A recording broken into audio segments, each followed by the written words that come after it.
far. Then we can take a look at how to coordinate our efforts.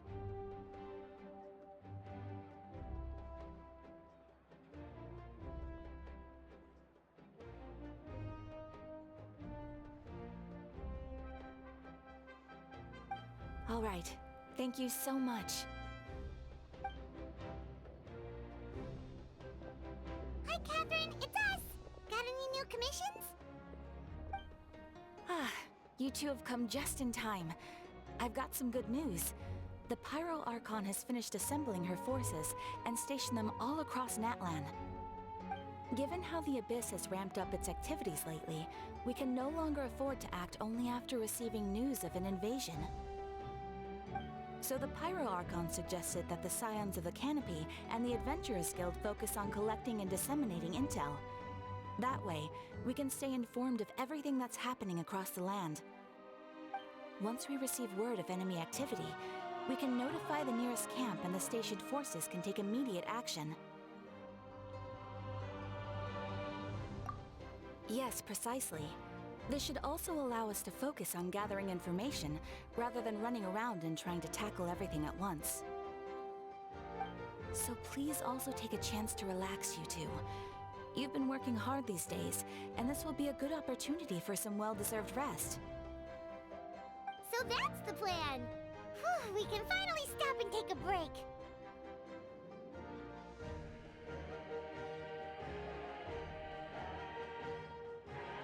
Paimon knows that. It's not like Paimon just wanted to lay here and do nothing. The movements of the Abyss are always unpredictable. There have also been times when it suddenly became more active in the past. The people here generally see it as something like an acute natural disaster. Once the disaster is over, everyone will return to their normal lives. We just all hope that day will be sooner rather than later. Oh, right. Most people have no idea just how bad the situation has gotten in the Night Kingdom.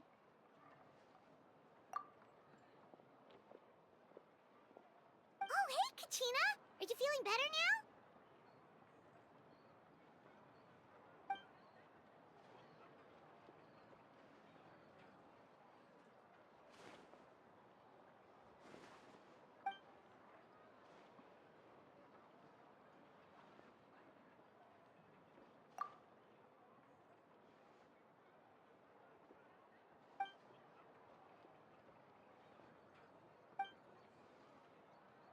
Wow! So we'll finally get to meet Shilonen, the legendary forger of ancient names!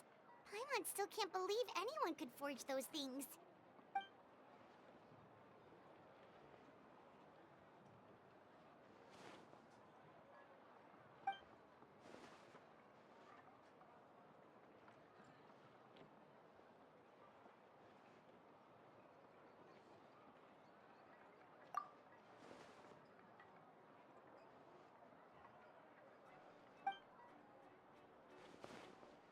Hey, have some confidence in yourself, Kachina. After all, you're already a victor of the Night Warden Wars.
Ah, yes, so I've heard.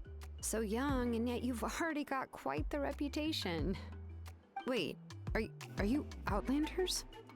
Yep, we're travelers who just arrived in Natlan not too long ago. No, I mean, I was aware that you're travelers. It's just no one told me that you're outlanders. No, the only thing she said is that a new hero had pledged herself to the plan, but we need to forge an ancient name to ensure she'd be able to return safe and sound. And she did mention that it would be quite difficult to forge an ancient name for them, but at the time, I thought she was just commenting on my skills. But I seem to understand where the true difficulty lies now. No, I wouldn't go that far. I'm used to it, really. I just need a moment to process things. The Pyro Archon's requests are always difficult to fulfill, and we used to argue a lot. Honestly, it's probably for the better that she didn't bring this up at the time. Anyway, I can't argue with her if she isn't here, and it'd be pointless to take my anger out on someone else. But, just because I understand her rationale doesn't make me any less upset. After all, she must have known that forging an ancient name for an Outlander is an impossible task. It's impossible? As you probably know, an ancient name is a symbol of a hero's spirit and glory, which grows even richer and heavier as generations of successors inherit it. We forge ancient names by engraving the heroic deeds of an individual who will become the first hero of that particular name.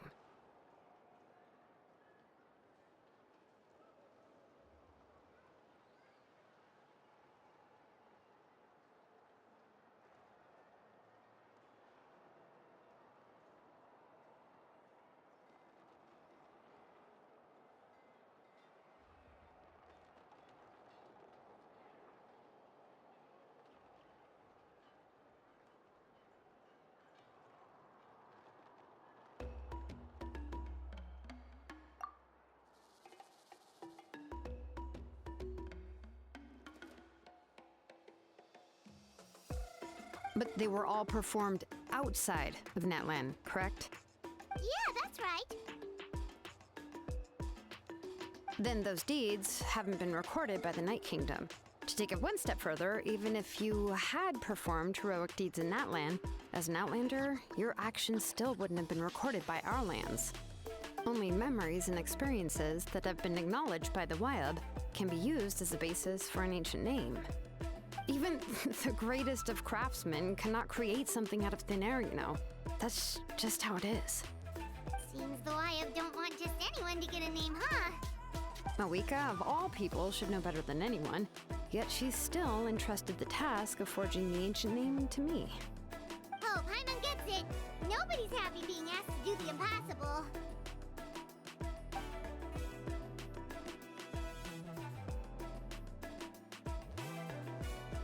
Ugh, don't remind me. Let's just focus on how we can pull this off. How to achieve the impossible. You mean you're already willing to accept the task? Well, what else can I do? What's happened is already done, and it's not like I can outright defy the order of my Archon. If she gave me this order, then she believes the ancient name is an indispensable part of her plan, and that I'll be able to find a way to make it happen. In other words, the order is an affirmation of my abilities. Whoa, not only has she accepted the task, but now she's looking for silver linings?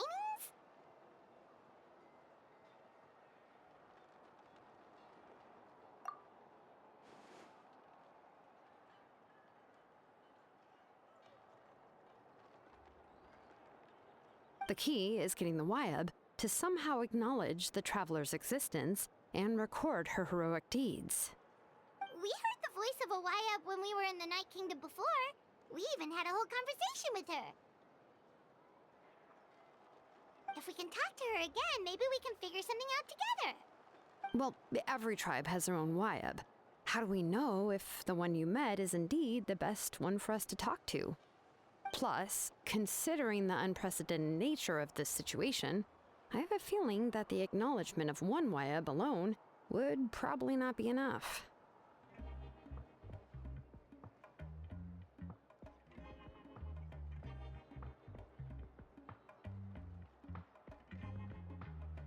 I don't know. That requires a level of knowledge that I do not possess. We need to find a consultant who's an expert on all things Night Kingdom and Wyab. The first person who comes to mind is Seatlali at the Masters of the Nightwind, the one we call Granny Eatstali. Oh, we've heard that name before. We used her Spirit Speaker Stone to find Kachina's ancient name. A person who can make something like that must be pretty impressive. I'm unsure she'd be able to help. Still, she's older now and quite eccentric. It's hard to even book a meeting with her, given that she's constantly holed up in a room and doesn't like to be disturbed. I've heard that to get her help, you have to be extremely patient with her and know how to keep her spirit up. I hate to break it to you, but...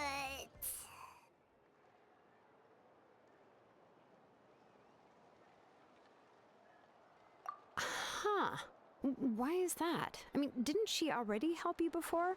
And you even managed to save Kachina. Well, yeah. At the cost of her Spirit Speaker Stone being split into two.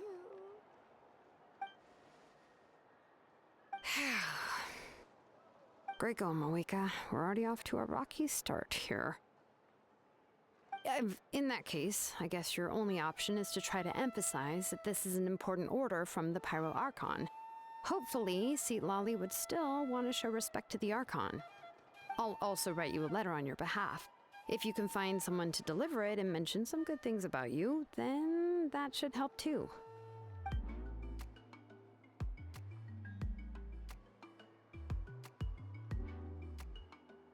Paimon sure hopes a Hal won't interrupt when he's talking, though. All right, Kanich is a seasoned negotiator. I trust that he'll know the best things to say. Please just give me a moment to write the letter, and we can meet up near the Statue of the Seven later. Sounds good. We'll take a stroll in the meantime.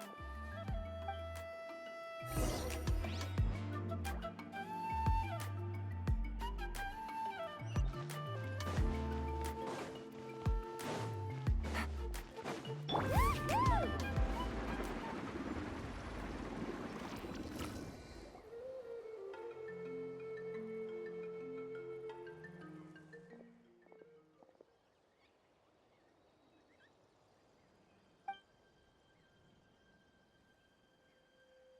I'm sorry to put this on you, Kanich. It's just that you're probably the only person who knows how to deal with her.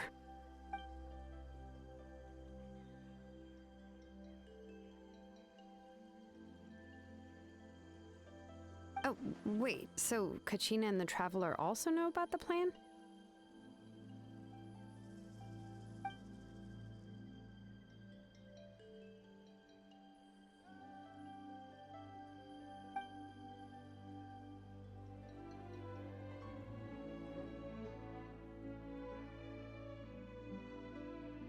Right. She mentioned there are 6 heroes and that Shilonen is one of 4 that have already been acknowledged.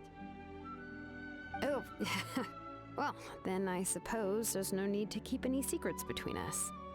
Having companions walk by your side is perhaps the best solace when facing such a bleak reality.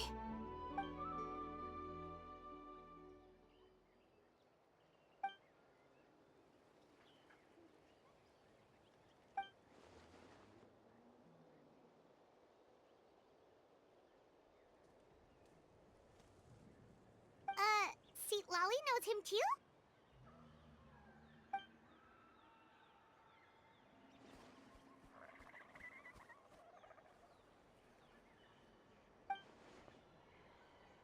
Given how the Masters of the Nightwind love to babble about dreams and revelations, they're already a pretty strange bunch to most.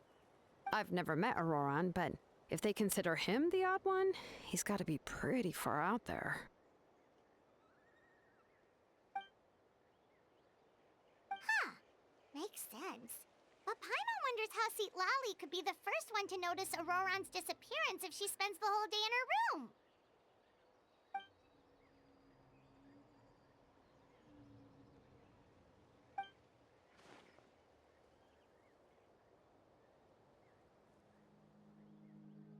Oh, so if I'm following, you mean we'll help her investigate Auroran and the captain's whereabouts?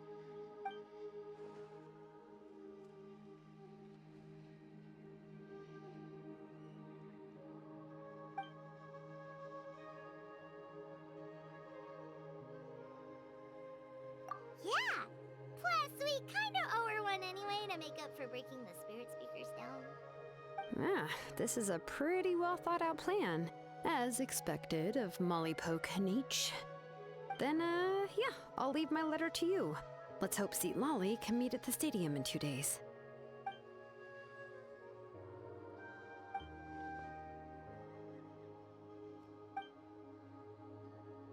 Okay, then let's part ways for now. I'll see you in a couple of days.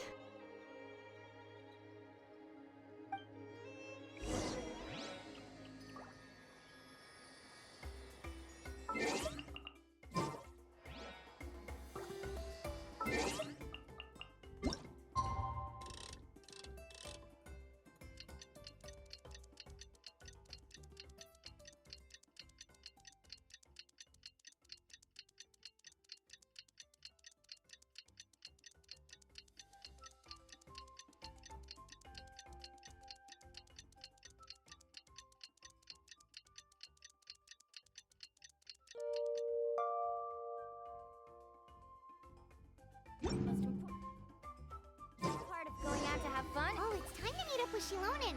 Let's ask her how things have been going.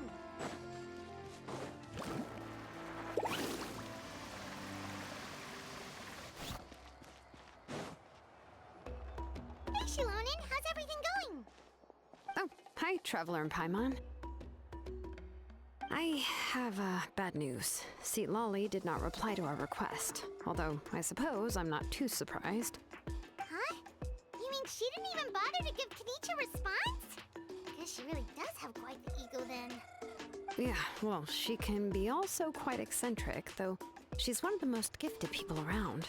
Even the Masters of the Nightwind often struggle to work with her. My guess is that she probably has other reasons for not deigning us with a response. But let's go to the stadium and see if we can meet her there. If we do get a chance to talk to her in person, we can still try to work something out. That's true. Let's go!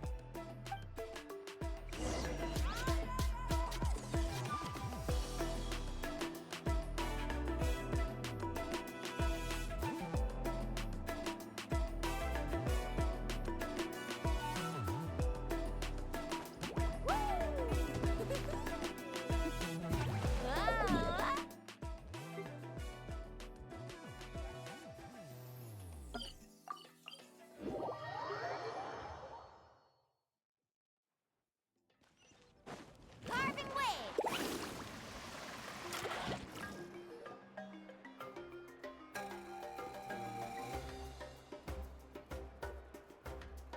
Paimon doesn't see anybody.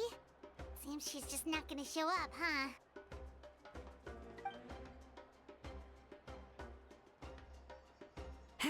Well, we tried to be as considerate as we could, but she's under no obligation to help. That might be true, but this is still a request from the Pyro Archon, right? Shouldn't the subject always answer the call of their Archon? A subject? Well, if you ask me, I'd say we're all more like friends with the Archon. Yes, Mawika is our leader, but that doesn't mean there's any kind of tall barrier between us and her. The only thing is that she often has very high expectations of us.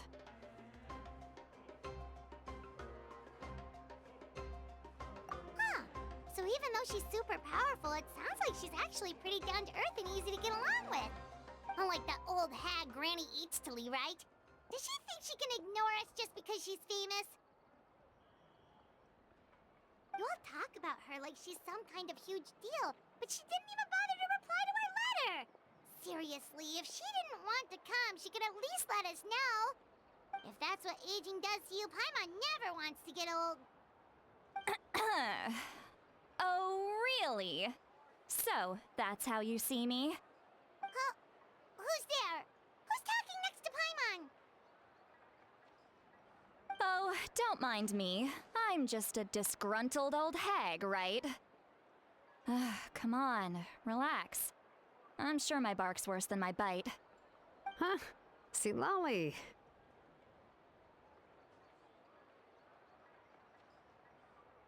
Wait, you're Seat Lolly?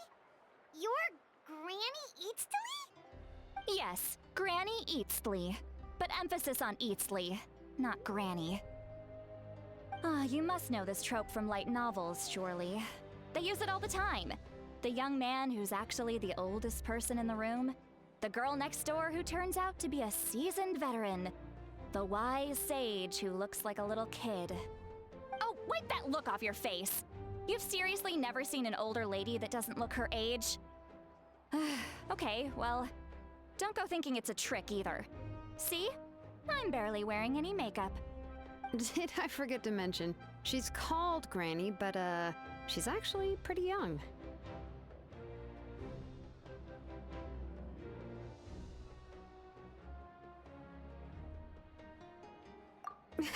It was an honest mistake. I guess we've just gotten used to it. I'm sorry. So, how old are you actually? What? How dare you? Don't you know it's rude to ask a lady her age? Paimon really didn't mean to offend you, it's just that your case seems really unique. Oh, Paimon just wanted to apologize, but now she's putting more and more of her foot in her mouth. Really, Paimon just got a little mad since we thought, well, you were gonna leave us out to dry. It was my idea to invite you here, Seat Lolly. So if you're upset, you can just take it out on me. All right. I was only joking. I didn't mean to chastise anyone. There's really no need to take all this so seriously. If anything, I'm gonna feel awkward if we keep this going. I received Kenichi's letter and was planning to attend this meeting. Since I had already decided to come, I figured there was no need to draft a reply that simply said, "Understood." Besides, just showing up is the most important part. No? But, of course... It's also natural for people to get held up by one thing or another as they're trying to leave the house. It certainly was a bit awkward to see that everyone else had arrived before me. At first, I was thinking of quietly sneaking over, but since you were already here waiting for me, I started to think about how I should phrase my apology. Only to hear you all talking smack about me. Anyway, that's the whole story.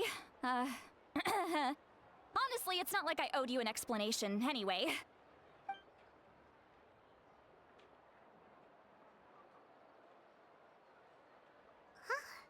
What's with that expression? Was she feeling embarrassed just now?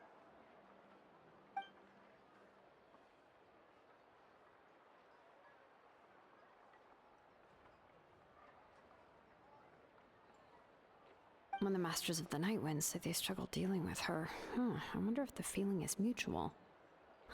She seems to be pretty awkward herself. Everything she does and says seems a little forced.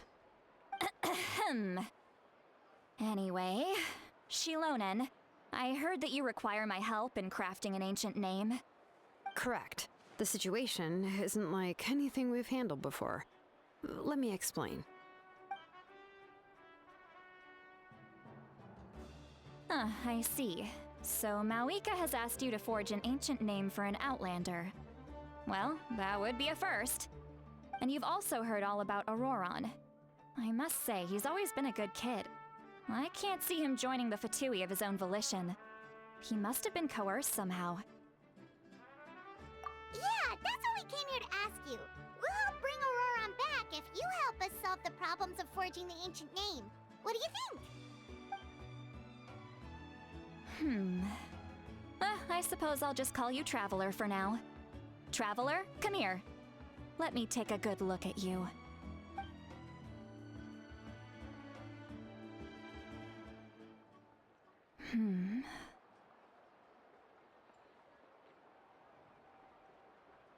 Wealth leads to unending conflicts between people.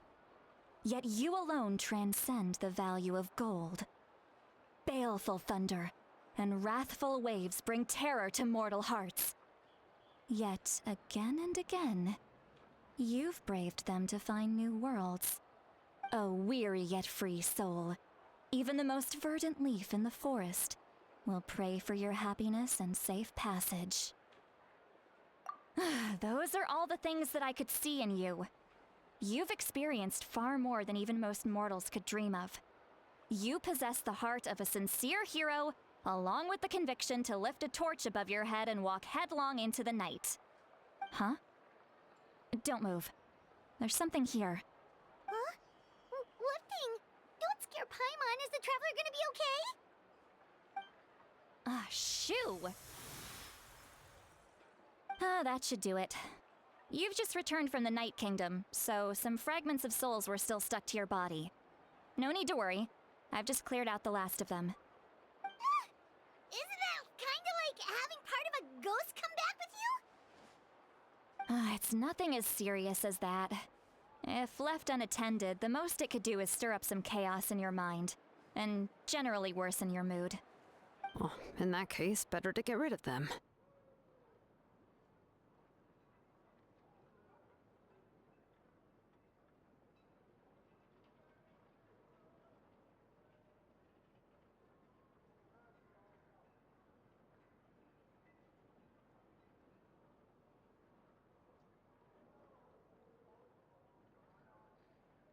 It was nothing. Shilonen, let's follow your proposal. Once you've brought Auroran back, I'll take you to see the Lord of the Night. The Lord of the Night? But don't we need to talk to the Wyab of the tribes? Something this important is beyond their jurisdiction. Only the Lord of the Night can decide whether we can grant an ancient name to one who does not hail from our lands. The Lord of the Night is an ancient entity that rules over the entire Night Kingdom, constantly borrowing the power of the sacred flame to combat corrosion from the abyss. Oh, so you're basically saying it's even more powerful than the Wyab of the tribes. Well, that sort of makes sense, being the lord of the entire Night Kingdom and all. Not exactly. It's not so much that one's more powerful than the other. But never mind. That's not important. It would take too much time to explain. Just listen carefully to what I'm about to tell you.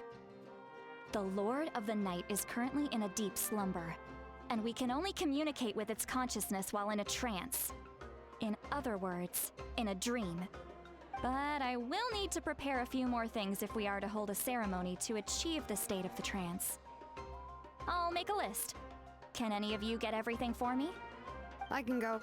It'll probably be a long list, so better leave it to someone who knows all the local vendors. Sounds good. Then we'll go with St. Lolly to track down Auroran. Phew, the Fatui are nothing to scoff at, so please, be careful during your investigation. If you need any help, just come find me. Yep, we'll be sure to play it safe.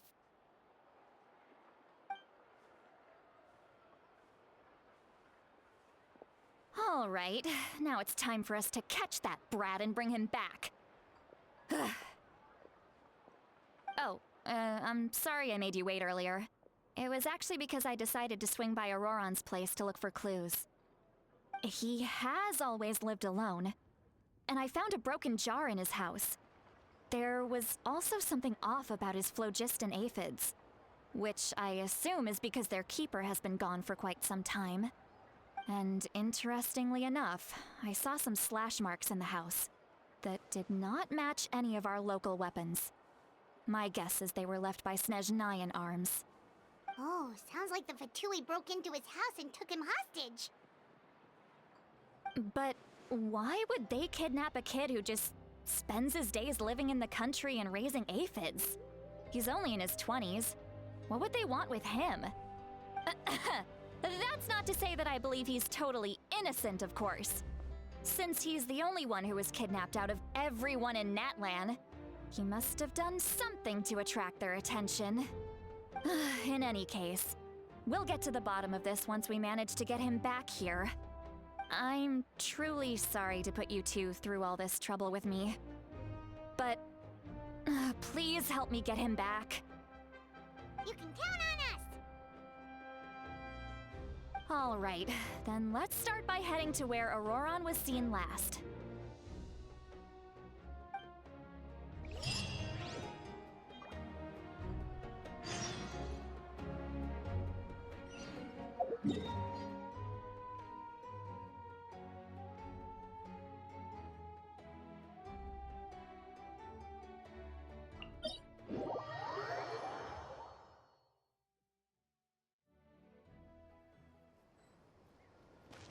Off we go. Need a surfboard? Faster!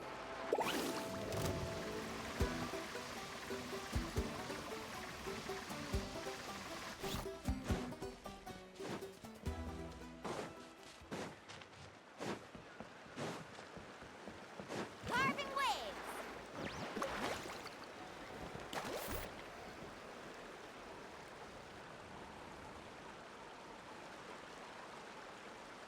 This is the spot.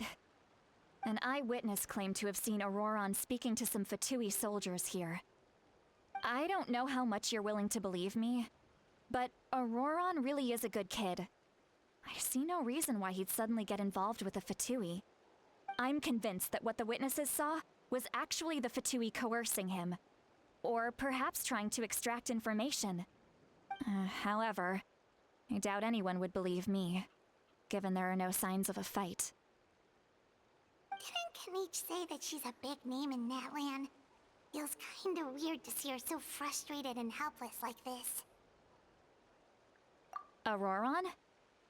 Well, he was left at the side of the road as an infant, and the people of the tribe took him in. You could say that everyone had a hand in raising him. He learned a lot from us, and once he reached adulthood, he built himself a house out in the countryside. He spends most of his days growing vegetables and raising aphids, living off of what he harvests from the garden. He's always been such a good kid. He would even get his friends to deliver whole bags of fresh produce to my place.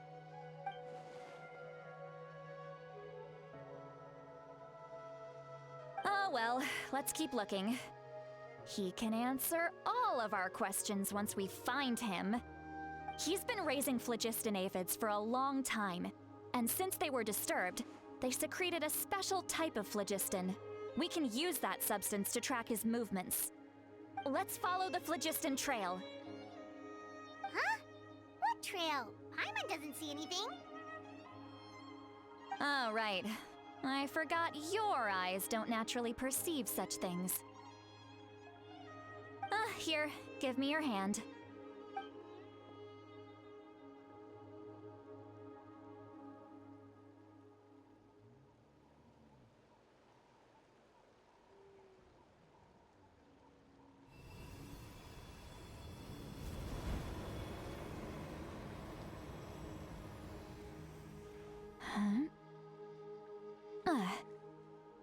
How about now?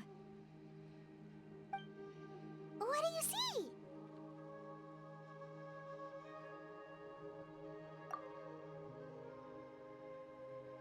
Whoa, Paimon can see it now too! That's right. I used a spell to temporarily transfer a portion of my senses to you. For a short while, you'll be able to see the phlogiston too. Wow, you can even share your senses with us? First time Paimon's heard anything like that. It requires a very rare spell that most people aren't adept at. But don't worry, it's a cinch for me.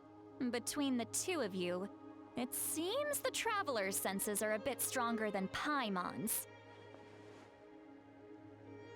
When I held your hand just now, I could sense that you've got a great affinity for phlogiston. You're extraordinarily gifted.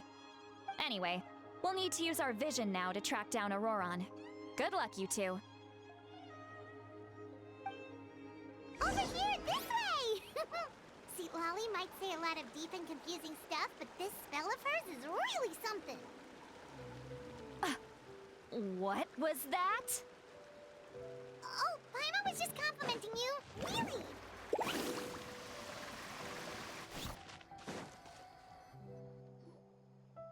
What does she mean by deep and confusing? As far as elderly shamans go, I'd say that I'm already pretty easy to talk to. Is there any other old hag who's as fluent in the language of the youth as me? But is my way of speaking still not trendy enough? I've already tried my best to match their speech patterns, but given the looks on their faces just now, or perhaps I'm still not fashionable enough? But that can't be, right? Don't tell me they're still getting the impression that I'm super old-fashioned. Huh?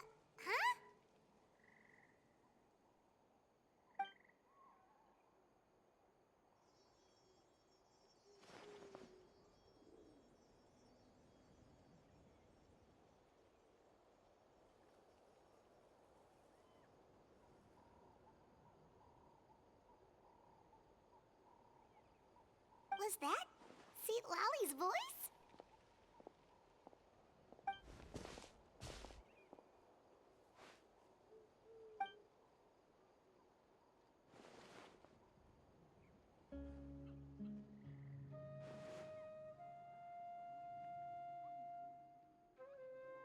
Now that I think about it, it's a good thing I found some helpers this time. Some things are best done with the help of friends.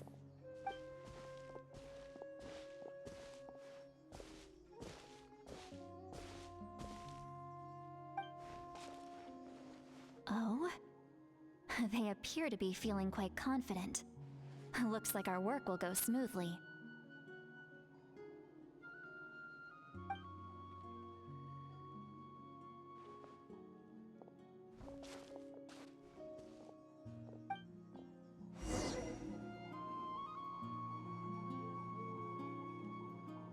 Off we go.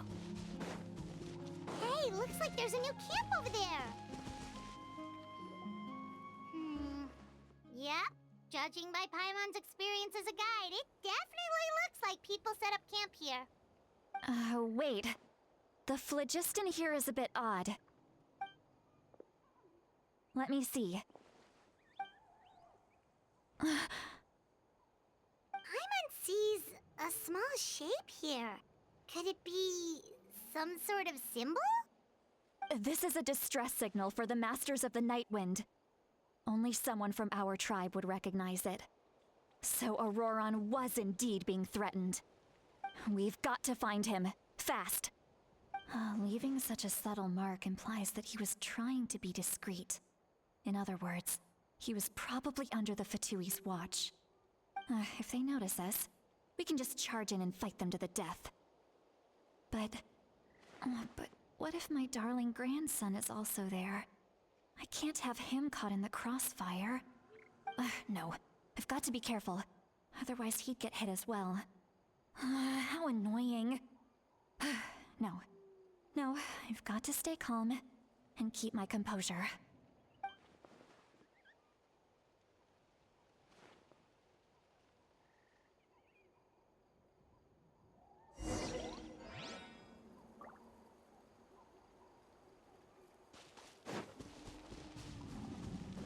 Let's ride!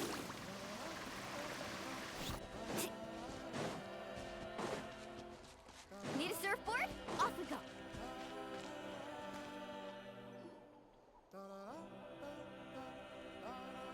There are traces of people staying here too! Wait a second. The phlogiston around here is jumbled up. I can also smell a mix of elements in the air. Pyro, electro, and some other elements as well. Kanich told us that you were super amazing. No wonder you can sense so many more things than It's about time that little brat said something nice about me. There are signs of a struggle here. Judging from what's left on the scene, there must have been a fight. But after that, the factions seem to have gone their separate ways. Both the phlogiston and the elemental traces in the air support that.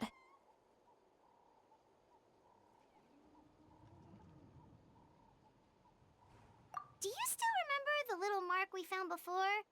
Paimon's thinking, what if Auroron wanted to leave another distress signal, but was caught by the Fatui?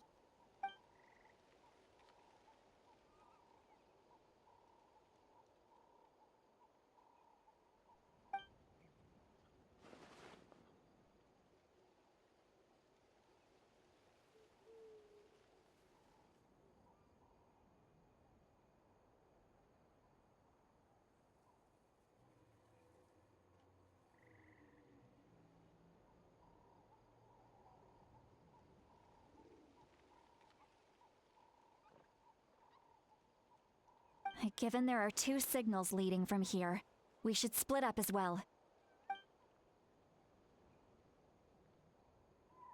I'll take this direction, and leave the other one to you. Let's meet up again later.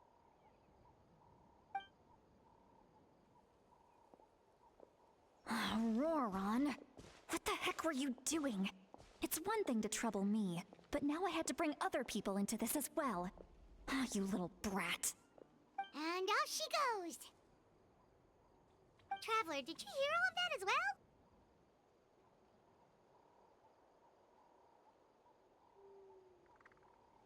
Once Seatlolly left, that voice went away as well. Paimon even tried calling her name inside Paimon's head, but there was no response. So you were thinking the same thing! Paimon also thought that if we could hear what she was thinking, then she could probably also hear what we were thinking in our heads.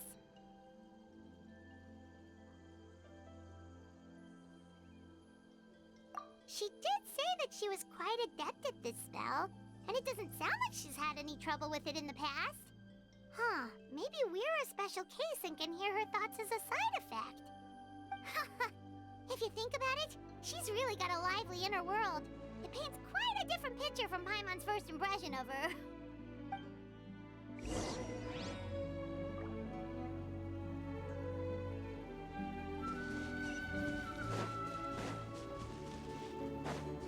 Carving waves! Paimon sees some traces here. Let's follow them and see if we can find anything up ahead.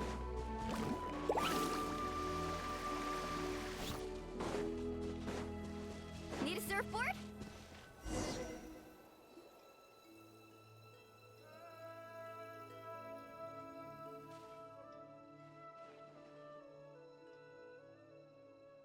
Did you find something?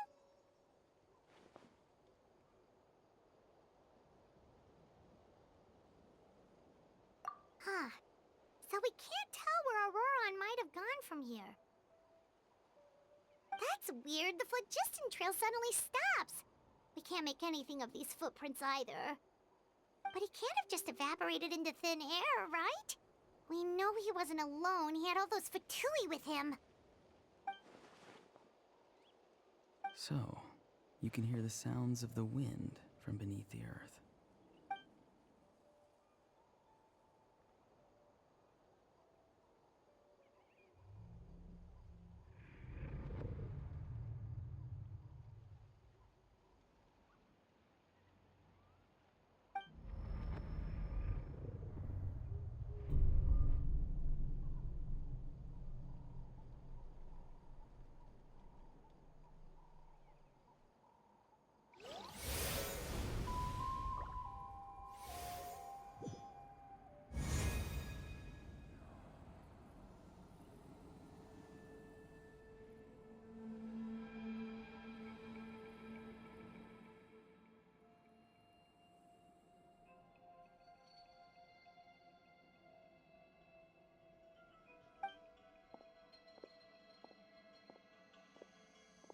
I'm very sorry, but please do not move.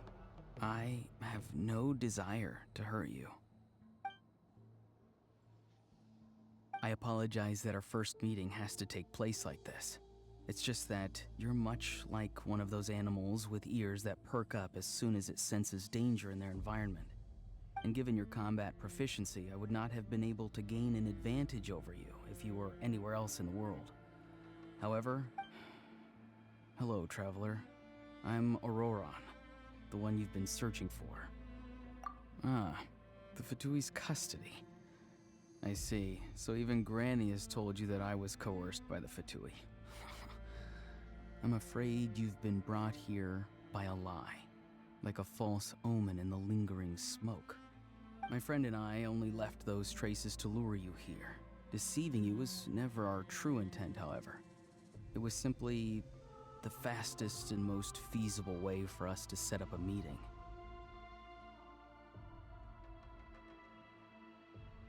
Greetings, traveler from afar.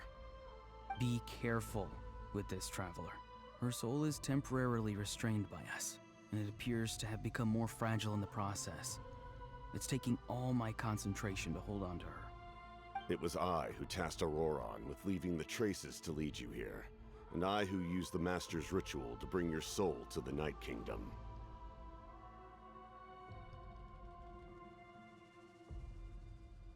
I've heard much about you from the past encounters you've had with my colleagues. Given the present situation in Natlan, I would like to sincerely request a formal meeting with you, in person. I will use the opportunity to explain my goals and motivations to you, as well as why I mistrust Malwika, the Pyro Archon. I believe there is little reason for you to blindly follow her plan. If you would like to hear our intel, then find us to the east of the stadium. But remember, not a word of this to anyone. I would like to avoid any further conflict. You will see me again once you return to reality. No matter what I say, please, help me keep this a secret. This is all to avoid dragging Granny into this conflict.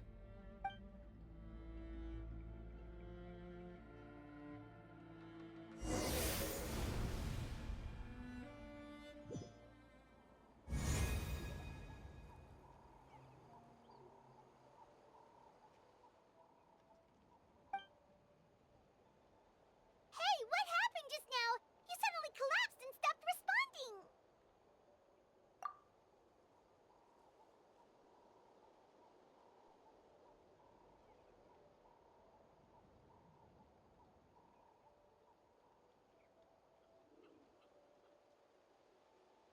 Hey, why are you sitting on the ground? Are you okay? See, Lolly! She froze for a moment and then just collapsed to the ground. Could it have been those leftover remnants from the Night Kingdom? Do you have any itches or pain anywhere?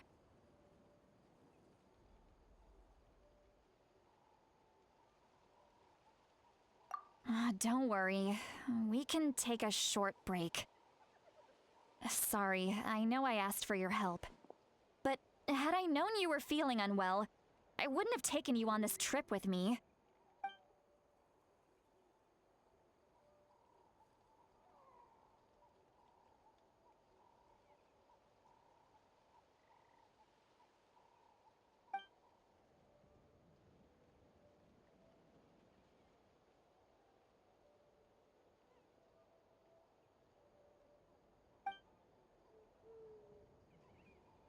If you're feeling sick, you should just say so. See, Lolly should be able to, exorcise any ghosts or weird stuff that you picked up in the Night Kingdom. A seasoned traveler must know the importance of not pushing yourself beyond your limit. If you need anything from me, just say the word.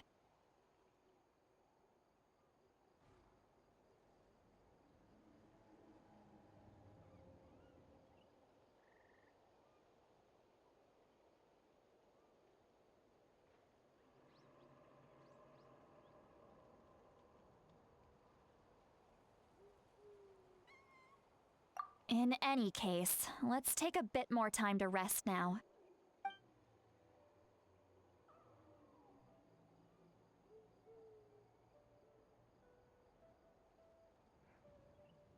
Need to be more careful next time. Feeling better yet, Traveler? All right, let's get ready.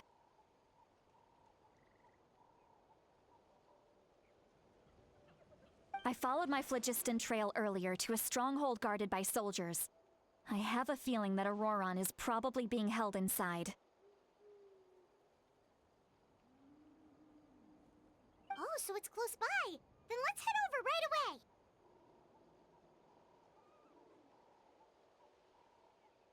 Well, I recruited you to be my helper, which means we're in this together. Like the wind and the clouds. We either move as one or not at all. But if you want to make it up to me, then just be sure to fight extra hard when the time comes.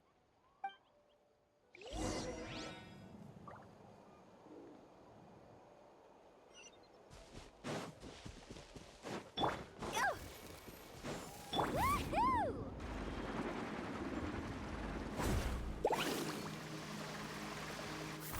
Off we go. Need a surfboard? Look over there. Huh? Paimon thinks she sees someone in the middle of the camp. That's Auroron. So he really was taken by the Fatui.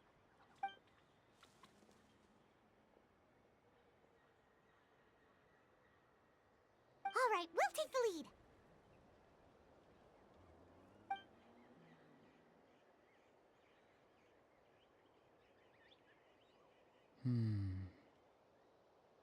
Hey, quit daydreaming. Don't you have work to do? I cannot see the sun. What? Without the sun, I cannot see the truth. You are currently blocking the light, so I must beseech you to move aside. Huh? Okay, Mr. Philosopher. That's enough mumbo-jumbo. Wow. I'm going to rip that guy's head right off. See, Lolly's struggling to control her temper now. Are you ready? Let's go kick their butts. On my count. 3, 2, 1! Still trying to resist? You've got no idea who you're up against. Juice for slacking.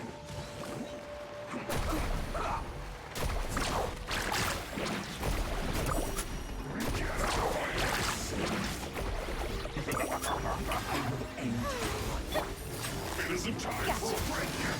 Busted. Things are about to get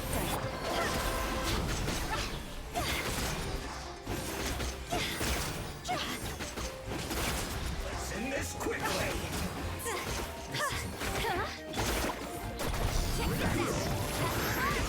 You can't run! Looks like I went too far. Toxifying heat!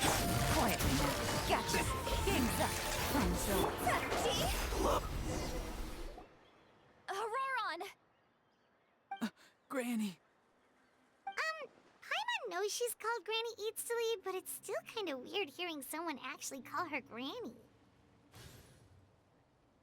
And greetings to you too, other Granny.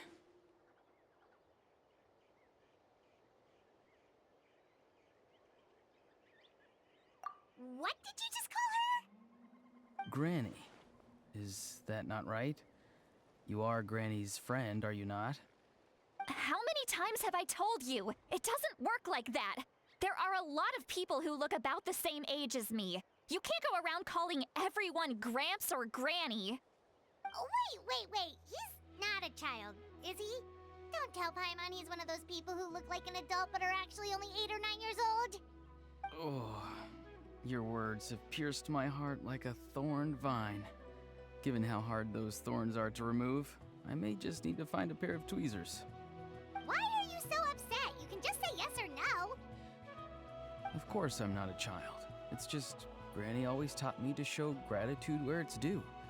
And since the Masters of the Night Wind raised me collectively, I basically see everyone above a certain age as an elder I should look up to.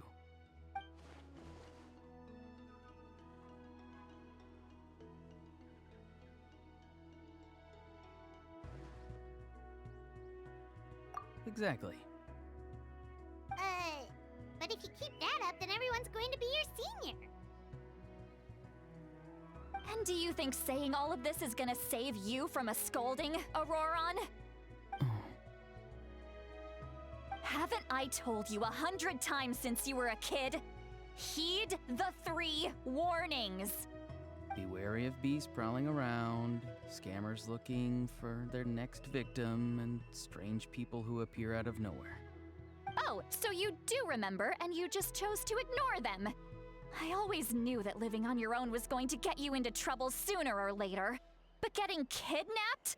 That really takes the cake. You won't always be able to rely on other people coming to your rescue, you know. You're just lucky we got here when we did. Or we might be launching another search and rescue operation to find out where they put your severed head. I'm sorry, Granny. I'll be more careful next time. Next time? Oh, good one. You think there'll be a next time after this? Not a chance. They didn't hurt you, did they? No, they just asked me a lot of questions about Natlan's terrain and made me draw a map of the ley line distribution. Okay, now answer me honestly. Were you the one who helped the captain escape after his battle with the Pyro Archon? Yes, So why did you do it? because Because they said they would need my help from there on out. They also said that if I refused, they'd just come to you, Granny, and they'd already figured out a way to make you do their bidding. Hey! I'm no ordinary Granny! Would they really dare to come after me? And you! Did the gods give you a brain just for you to not use it? Did you really believe everything they said at face value and not stop to think? Thankfully, the Pyro Archon only asked that we find the mysterious individual from the Masters of the Nightwind and didn't slap your name on a wanted poster. Don't think for a second that she doesn't know what's happening. Even if the truth that you see will soon manifest into reality, there is still no need to preemptively panic. Have you forgotten the words that I've taught you? I'm sorry. Forget it. We can submit the details of this camp and the defeated Fatui as evidence of your innocence. Let's clean this place up and get back to the city. Auroron, you better remember this lesson well and seriously reflect on your actions. Also, once we return to the city, come to the Speaker's chamber with me. I'll need you to explain everything. Sounds good. Should I bring some of my homegrown vegetables as well? Your vegetables? Yes. I grow a lot of fresh produce in my garden. I hope the Pyro Archon won't be too picky about the selection. Now's not the time to be thinking about that. If you do come face to face with the Pyro Archon, the first thing you should do is... Recite the 3 warnings. Huh? No! You should emphasize that you were not in cahoots with the Fatui! How exactly did the Masters raise this guy? Oh, right.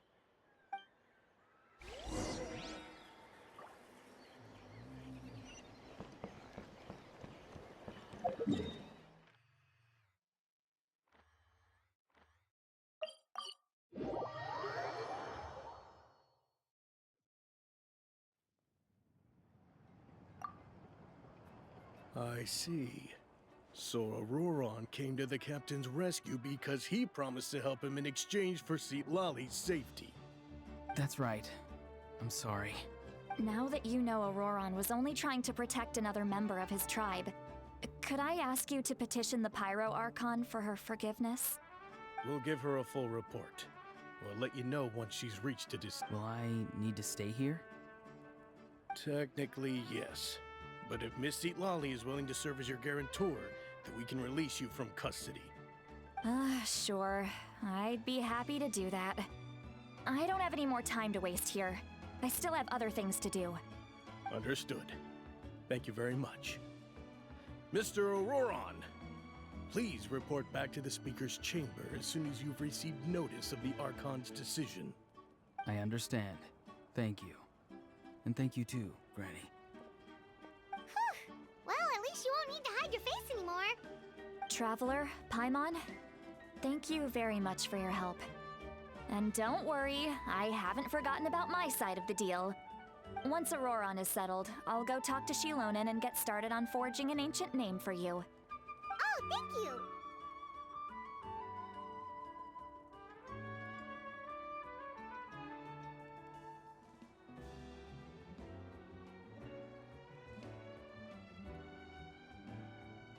You scratch my back, I scratch yours.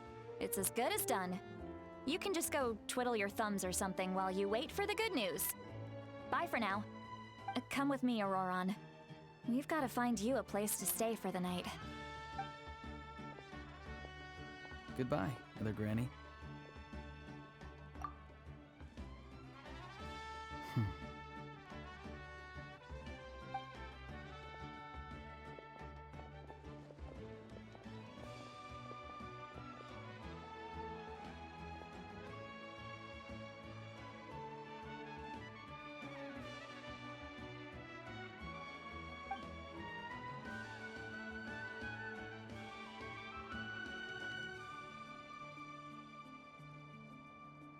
We're finally done. All right, it's time to find some grub.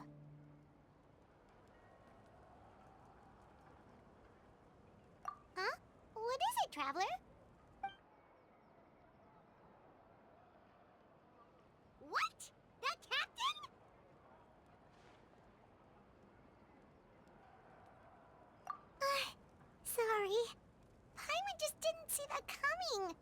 So you really saw him in the Night Kingdom? And he didn't attack you? Oh, that Auroron, what is he up to? He sounded earnest enough just now. Paimon would have never guessed anything was happening. All that stuff about protecting Citlali and being forced to help the Fatui, when he's actually been a willing accomplice all along. Yeah, you're right. Still, Paimon appreciates you telling her about this. Paimon will support your choice no matter what, so if you want to go, we can go together. We still have another whole day before the meeting, so we'll just meet with them when the time comes.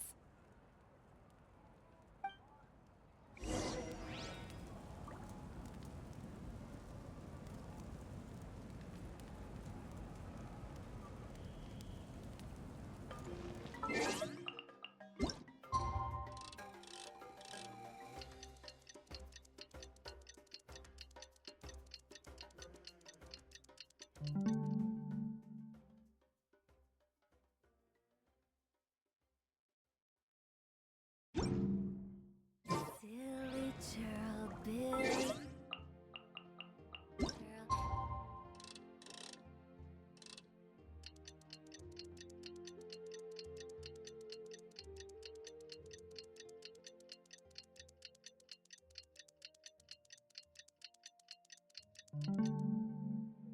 Silly Billy hit.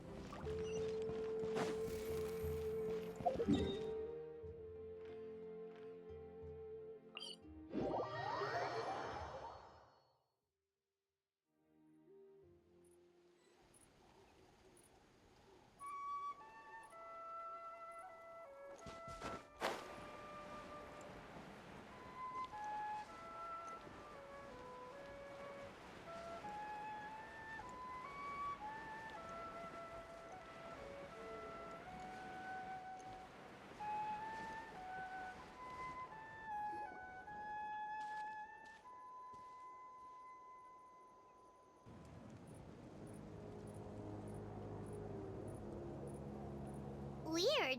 Paimon doesn't see anyone. Oh, please don't let this be a trap.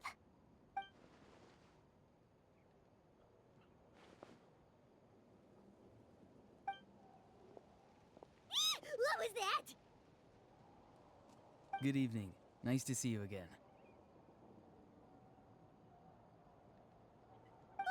It's you. You shouldn't pop up from behind people like that. What are you, a ghost? I'm terribly sorry. It's just a force of habit.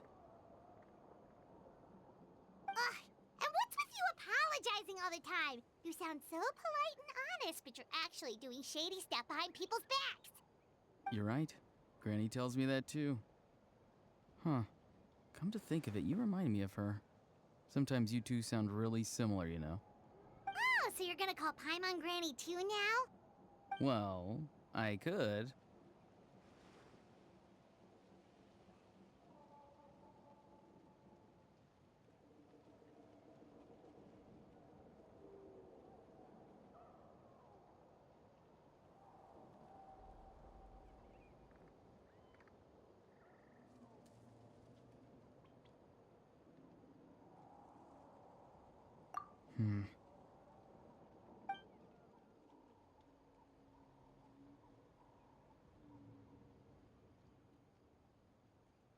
It's all clear. Over to you. Excellent. The fact that you showed up proves that I was right about your character. Yet, there's been a lot of talk about you. Child told me that you're passionate about the unknown and willing to take risks. Rather than facing you as an enemy, I would much prefer to bring you to my side. If we allow the current state of things to continue, we will inevitably clash. And that's a scenario that I'd very much like to avoid. I've long heard of your exploits across the nations. Though you have crossed swords with my colleagues many times, I know that you are by no means an unreasonable person. And once you've learned the truth that the Pyro Archon Malwika would never willingly share with you, you may just find it in your heart to consider my proposal. I assume you've already been informed of the Pyro Archon's plan. In order to defeat the Abyss and save Natlan, she still needs 2 more heroes to appear. Wait, how did you know that? important now? I've long kept a close eye on her plan. To be frank, it's an exceedingly risky plan. Will the heroes really appear? And even if they come to her, will their power be enough to drive the Abyss back? If any part of the plan goes awry, all of Natlan, even all of Teyvat, will pay for her mistakes. Now, you may have been led to believe that this is the only plan available to her. But what if I told you she's had another emergency plan all along, the details of which she has chosen to keep hidden from you? An emergency plan? Yes. A way to keep Natlan intact, even if her original plan fails. But given the painful cost of its execution, she has chosen to keep it as a mere backup plan.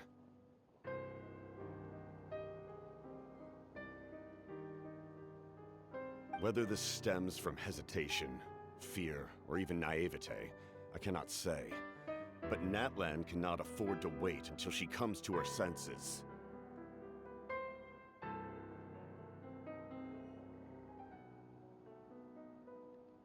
My fear is that given the enormity of the decision, she will be reluctant to confront the dire reality we face until it is too late.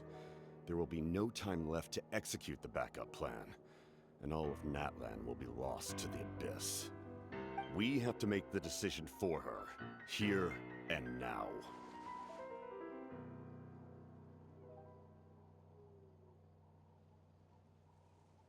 Yeah, do you have any evidence for all this? Just telling us a bunch of scary stuff isn't enough, you know. Besides, wasn't it you who tried to seize the Gnosis for the Tsaritsa's plan?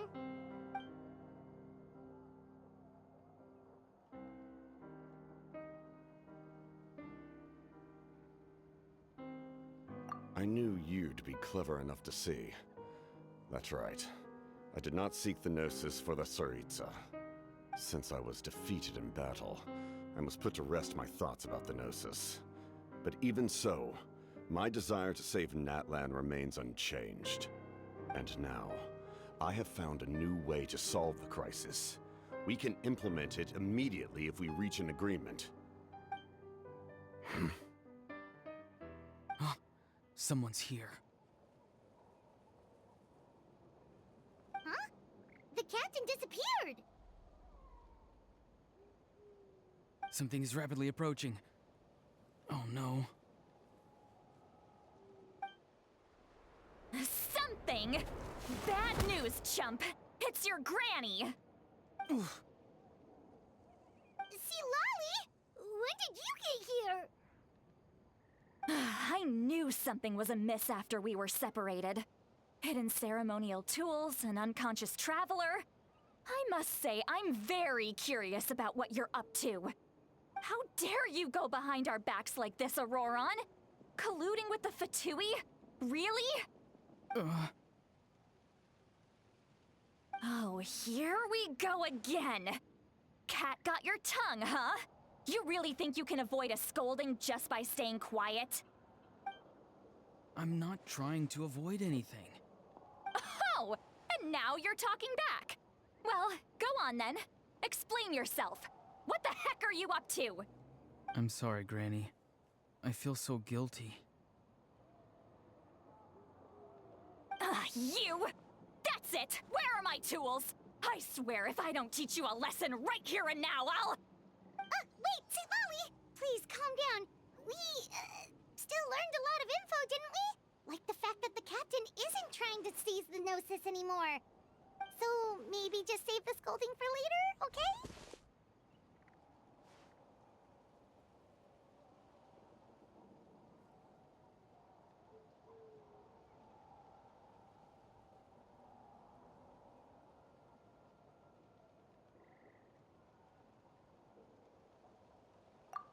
Listen well, Auroron.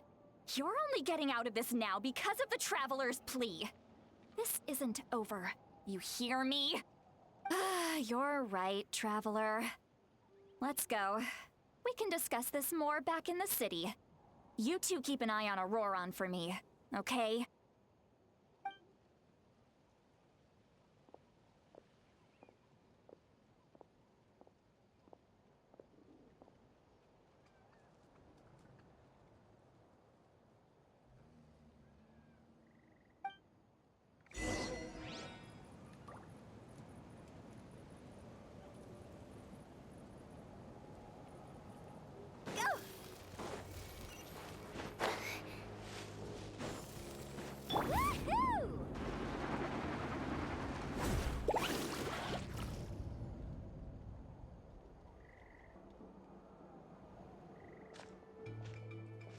In all my years, I've never had a child cause me so much grief.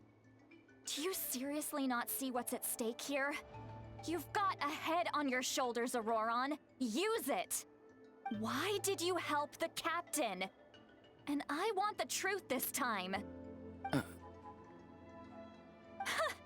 No answer? Think you're being smart?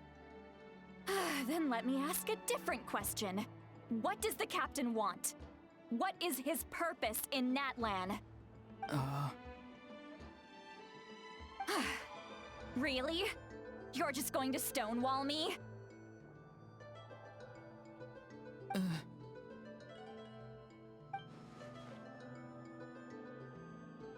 Just use your brain for a second. What do you possibly stand to gain by helping the captain? Only endless trouble awaits you and everyone in the tribe. You've always been a good kid. Why would you throw that all away now? If you're worried about something, just talk to me. Granny would much rather we had a conversation instead of constantly clashing like this. Why is he staring at us all of a sudden? I'm sorry that you have to hear all this.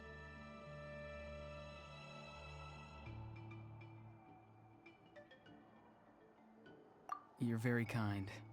Most people would have fled by now. Not everyone can handle Granny's scolding.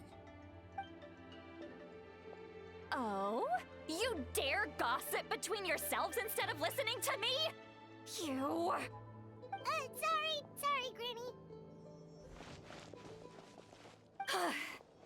Sorry, Granny. Sorry, Granny. You know what? Fine. I'm perfectly aware that everything I say goes in one ear and out the other.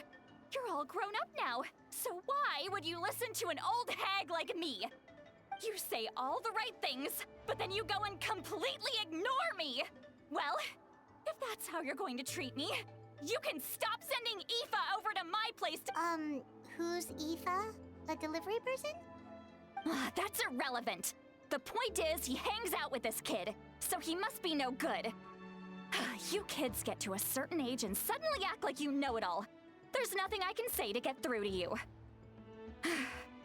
Auroron, if you're still thinking about that so-called duty, then please, just forget about it. The ley lines did not fall to this state because of you. And we've long closed the book on that incident. Seems they've started talking about some kind of tribal history. I'm starting to get lost. That's not it, Granny.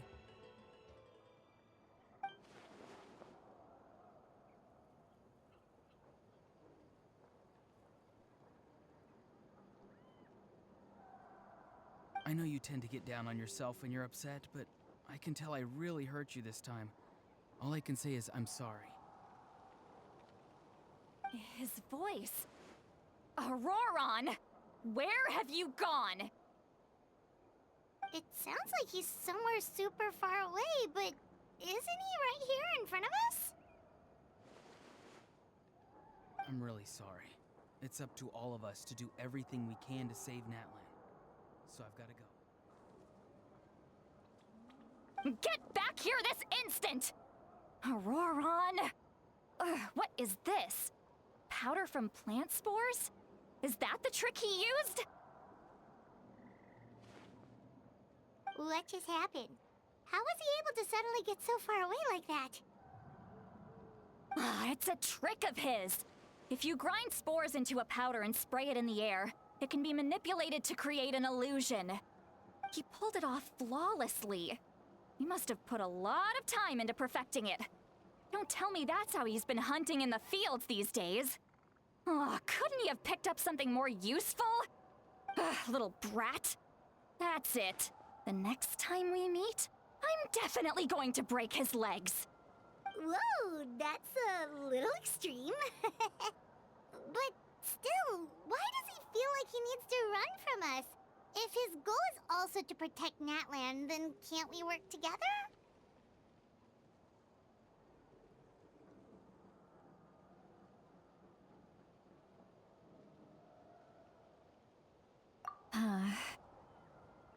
I I'm sorry for interrupting your conversation with them earlier. But even if you'd been able to hear them out, there's no guarantee you would have gained anything substantial. Auroron probably did everything he could to get away because he knew I'd get the truth out of him sooner or later. Ah, that brat. I swear.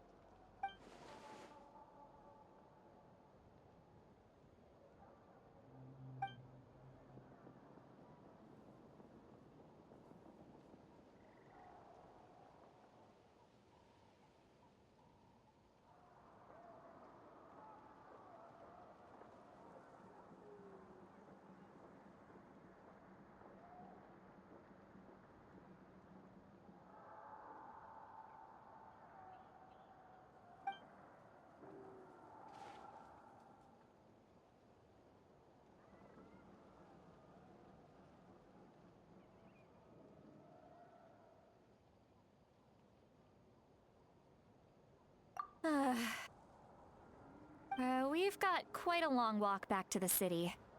Let's take our time. It'll give me a moment to figure out how to explain all this.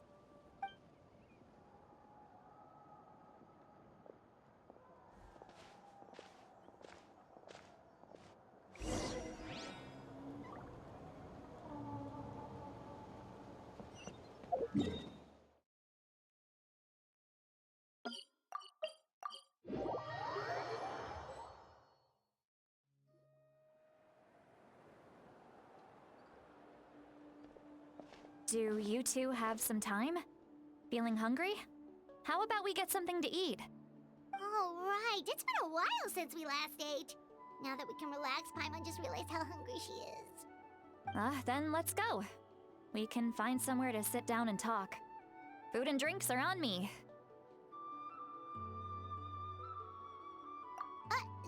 Really? You're not gonna take her offer?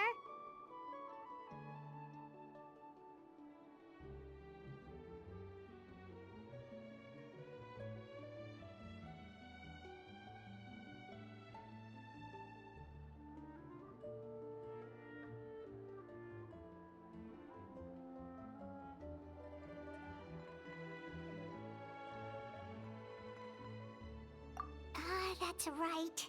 Citlali has gotten a lot quieter since Auroron ran away. She seems to be having a hard time. She's right. We're seasoned adventurers, so we're more than capable of paying our own bill. Hey, come on now. You won't even let me take you out for some food and drinks? I just wanted to treat you to a meal. Are you sure? We can save you some more. Mora is the least of my concerns. Besides, we're definitely due a meal after all the time we've spent together. Let me get this one. I might be an old hag, but I like to think I'm not completely useless. Sure, that's fine with us, but Paimon doesn't want you to be sad, Citlali. Don't worry. I'm sure a juicy grilled steak will work wonders.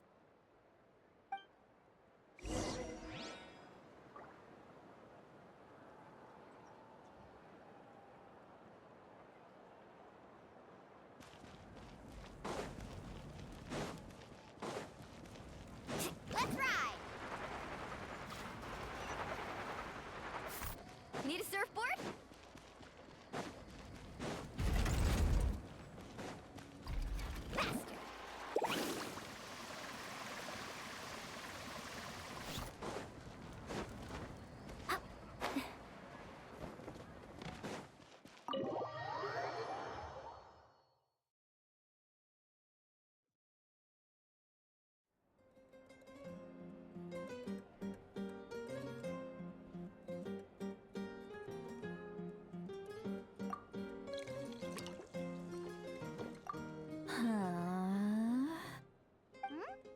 What are you looking at?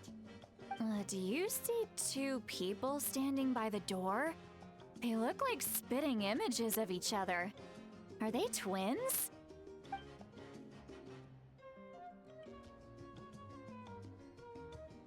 But Paimon only sees one person there. Huh? How could that be? I guess my mind isn't as sharp as it used to be. Give me another bottle, boss! Do you think she's drunk? There you go, miss.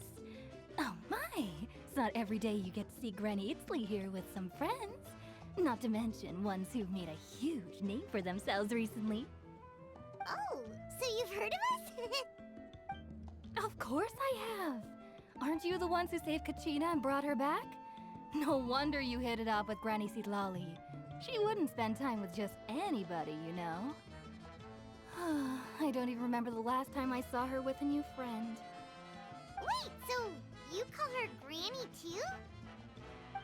Well, given our ages, it'd probably be more accurate for me to call her my great-great-granny. She's one of the most famous people at the Masters of the Nightwind. Most days, hardly anyone even dares talk to her. Huh? Gossiping about me right in front of my face now, are you, Chonka? Oh, please, Granny, I wouldn't dare. I'm just beyond happy to see you bring over some new friends. After all, any friends of our regulars are sure to be great customers too. All right, that's enough. Go on now. I'm sure the other customers would like to talk to you as well. There's no need to keep staring at me. I promise I'll keep my alcohol down until I leave. Well then, you have my thanks.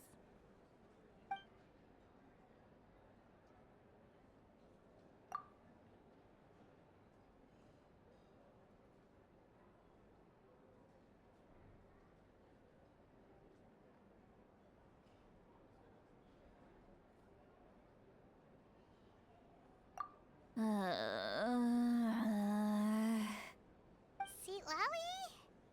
Sitlali? Who's that? You got some gall calling me by my first name. Let me guess. You want to test your skills against Granny Eatsley, don't ya? Are you still with us, Sitlali? You're kinda talking to no one. You chumps come around here, picking fights with me? Well, you know what happens next. You lose, and then run off home to tell everyone about how I'm this big scary bully. It's always the same story. You brats start it, I finish it, and then I end up with the reputation of being some kind of terrible monster among the shamans. I mean, come on. Monster? Me? Really? What did I do to deserve that? Granny Sitlali, you're not a monster at all. Exactly. And while we're at it, I'm not some lazy slacker either. Between meditation, advising the chief, and speaking with the Wyab, I actually have a pretty packed schedule, you know. Oh yeah. And I have to mentor all the new kids. Hey, new kid. Yeah, you.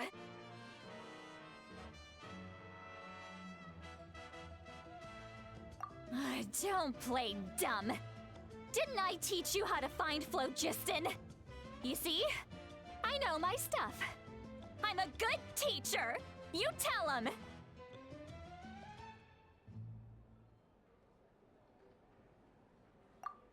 That's more like it. About dang time someone showed me a little respect. Yeah, Granny's a hard worker, all right. You can always rely on old Granny.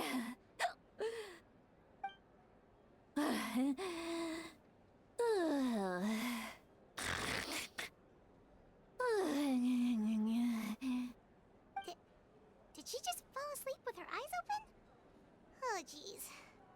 Behind this pitch-black curtain, a chapter of hatred reveals itself. Behind the smoke. The lingering smoke. Ah, she's meditating again. She does this whenever she's had a few too many drinks. Her mind's actually racing at this point. It's quite the opposite of sleep. Is this another specialty of the Masters of the Nightwind? No, I'd say it's an ability that's unique to Citlali herself. While she can easily pick up everyone else's skills and tricks, few have been able to master hers. Warning, warning. Red, red, the color of danger, has now arisen within that pair of eyes. Huh?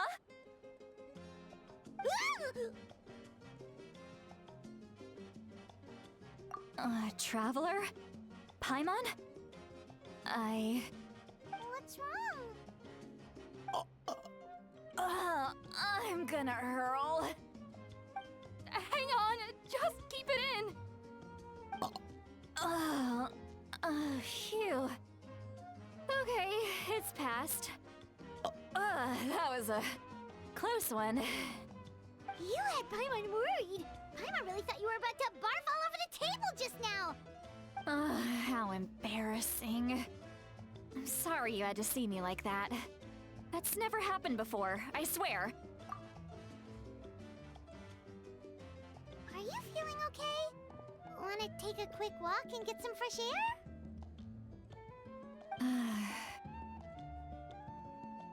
There's so much that I want to say, but I can't.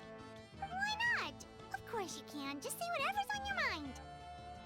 Please, Paimon. It's not as simple as you think. We've only known each other for a few days, right?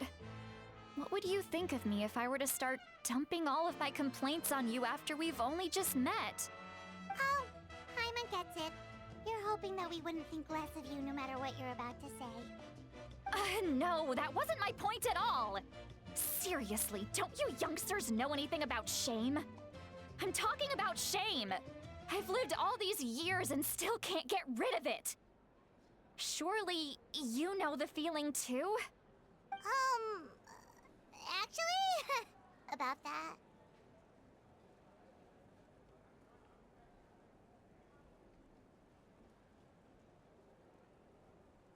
Huh? Tell me what? Yeah, this is as good a time as any.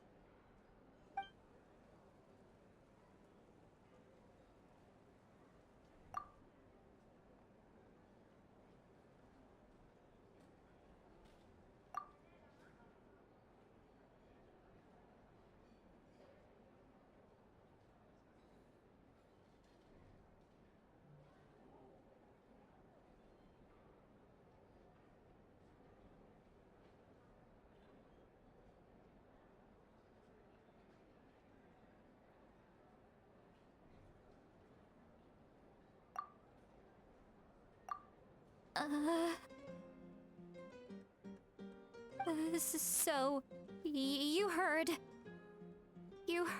my... It's okay, Citlali. You had every right to complain about those things. I can't take it anymore! Why do these things happen to me? Hearing me mumble under my breath is one thing, but hearing what I mumble in my own head? That's too much! It's just like when you're rolling on the floor in your pajamas, but you forget to lock the door, and someone bursts in to deliver cabbages and sees the whole thing! So that, happens to you a lot. It happens to people in general, okay? Doesn't matter if you're 200 years old or 1,000 years old. Everyone rolls around in their pajamas sometimes. I was just picking something generic.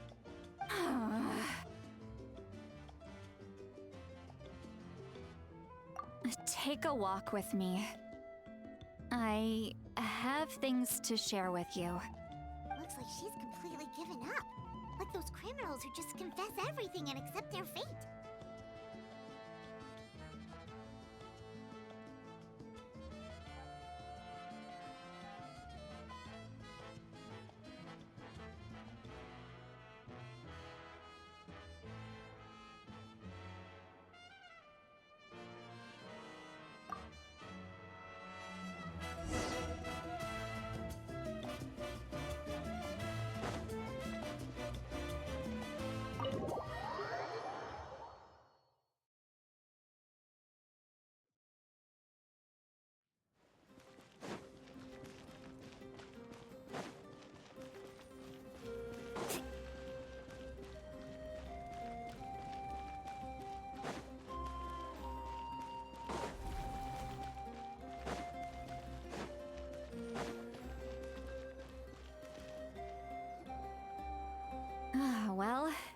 great view, right?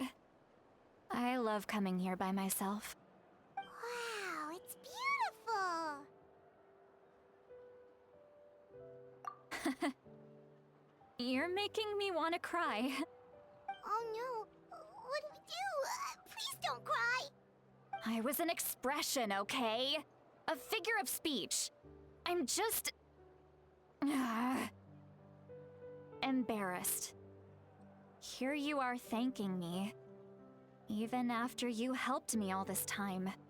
Let's just have a casual conversation. It's easiest that way. Really? You don't seem like the kind of person who keeps things casual. Well, I guess I used to be more of a stickler for the rules. And you're right, I don't usually open up to the people of my tribe like this.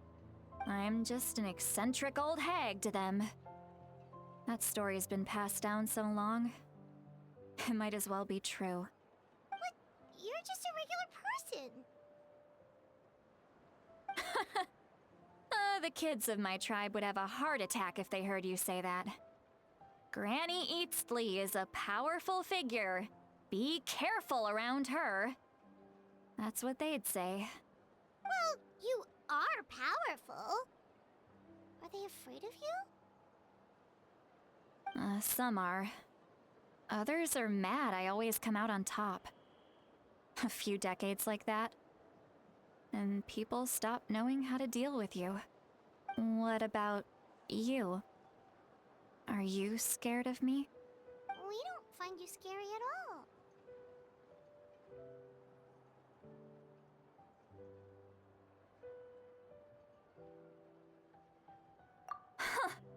That's because you're not from my tribe.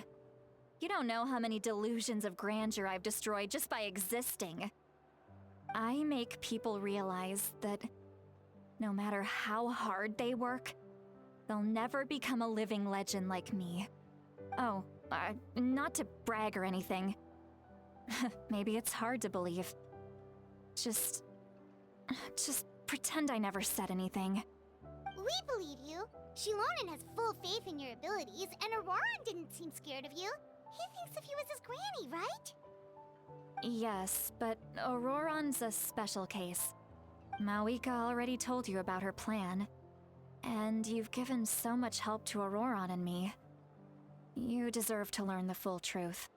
Auroran's not like other people. As I mentioned, he was abandoned as a child. The reason being, his soul is incomplete. The Masters of the Nightwind view this as a bad omen, capable of bringing about illness and misfortune. No one knows who his parents were. He was just left on a rock in the wilderness. It's a miracle he wasn't devoured by some wild beast. The Masters of the Nightwind believe they can see human souls, and in Auroran's incomplete soul, they saw a possibility for Natlan. A possibility to turn Auroran into a vessel for lost souls. The ceremony would allow lost souls to gather within him. Auroran would then be sent to the Night Kingdom to return the souls to their rightful place, strengthening the ley lines and completing the ceremony. Wait, that doesn't sound right.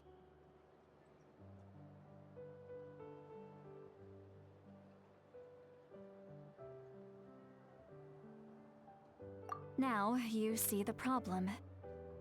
When damage occurs to the Night Kingdom, the souls held within disperse and remain adrift, unable to find a way back to the ley lines.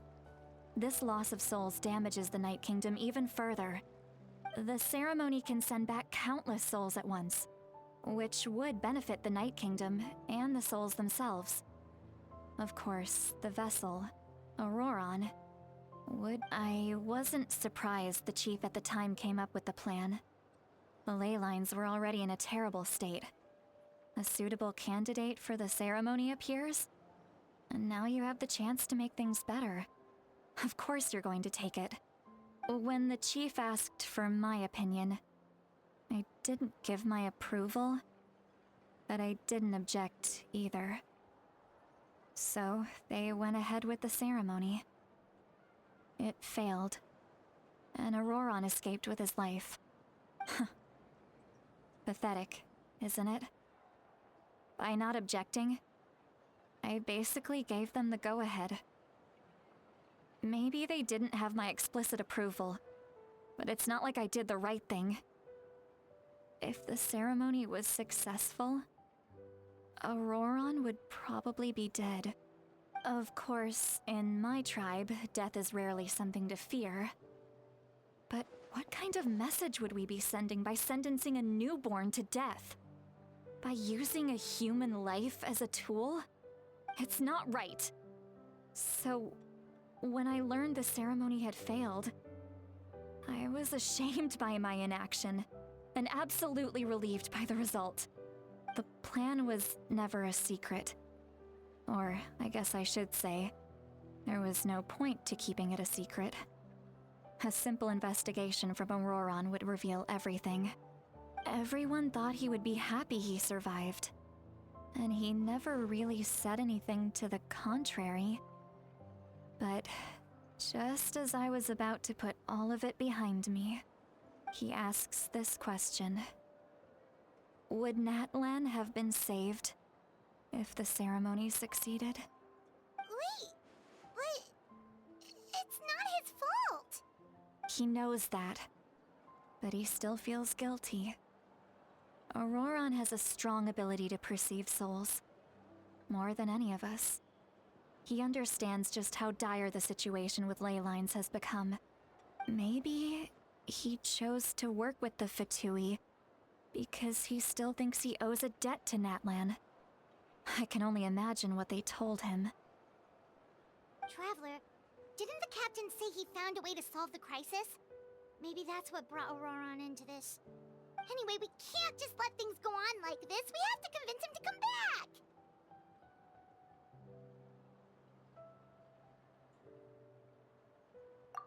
You don't look so good, Seatlolly. Maybe you should head back and get some sleep. Probably drank too much. It's okay. The fresh air is doing me good. Okay. Forget that. I need to go home. I hit it a little too hard.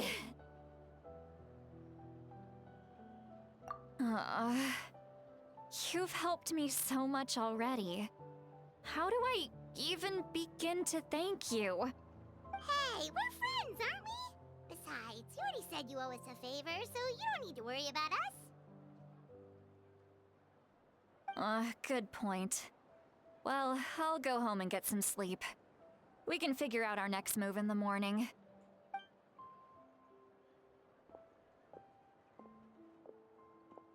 Friends. I like the sound of that. Auroron's probably back with the captain, don't you think? You mean about the backup plan? Do you really believe what the captain told us? Yeah, you're right. We should just go to her directly. But she's probably asleep.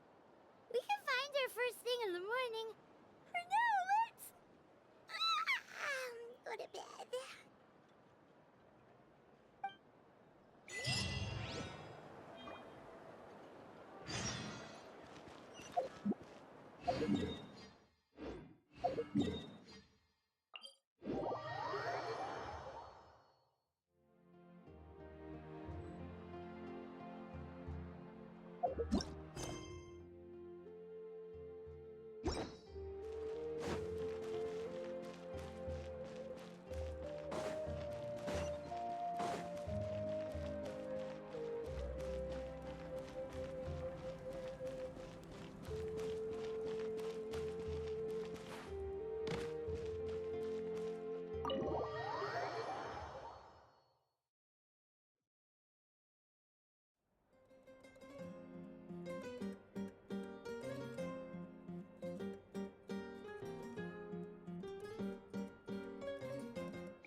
Outside.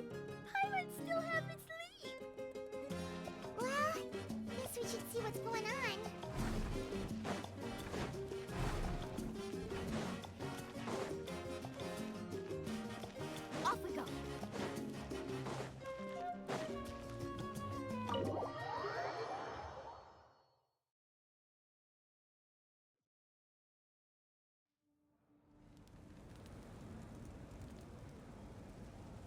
you're already here.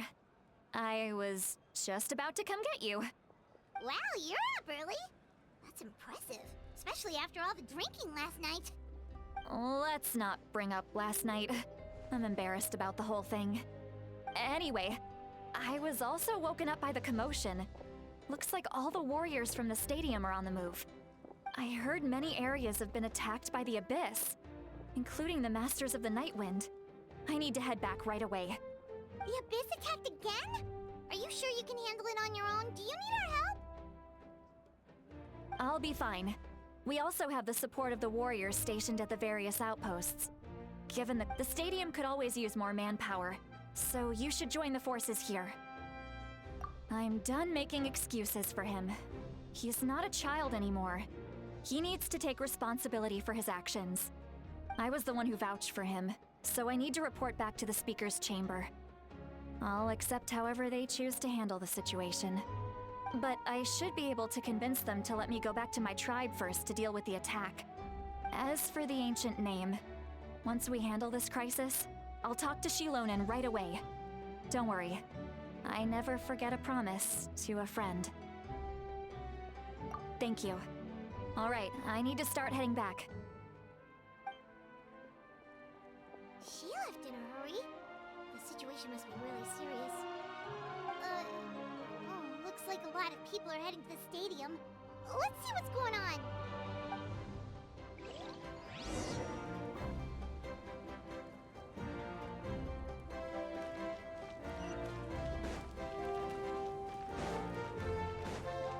Let's ride!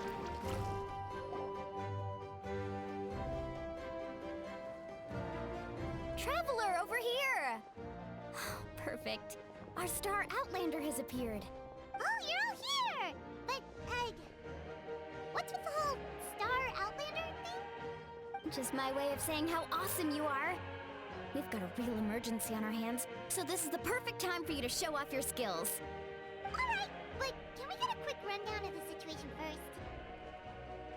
The Abyss suddenly attacked the Collective of Plenty, the Masters of the Nightwind, the Children of Echoes, and a number of our camps and outposts in the wild.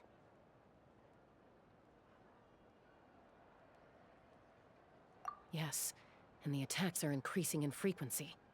The tribes have plenty of defenses, so they're safe for now, but I can't say the same for the adventurers and merchants stuck in the wild. Chaska and I have been searching for survivors and treating the wounded.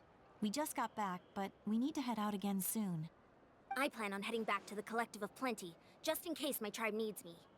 What about you, Mualani? Where are you gonna go?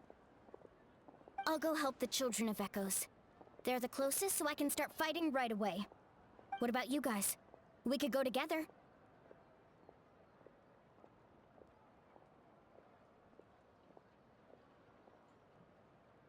Yeah, that does sound important. No worries. Just leave the Children of Echoes to us. Who knows? Maybe yours truly will have the Abyss on the run by the time you're finished. That would be pretty great, actually. I hope my tribe gets through okay. It'll be fine. Your tribe doesn't do all that bodybuilding for nothing. Let's part ways here for now. And most importantly, be careful, everyone.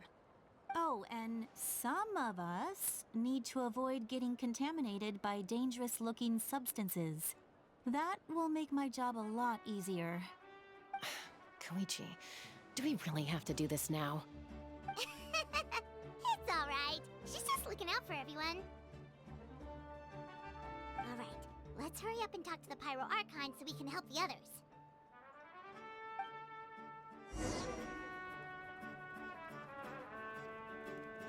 Need a surfboard?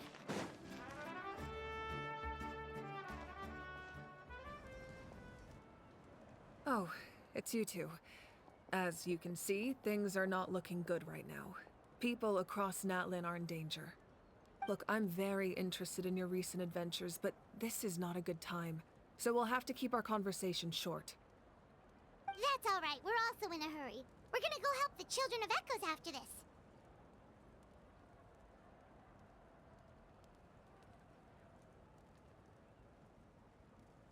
What?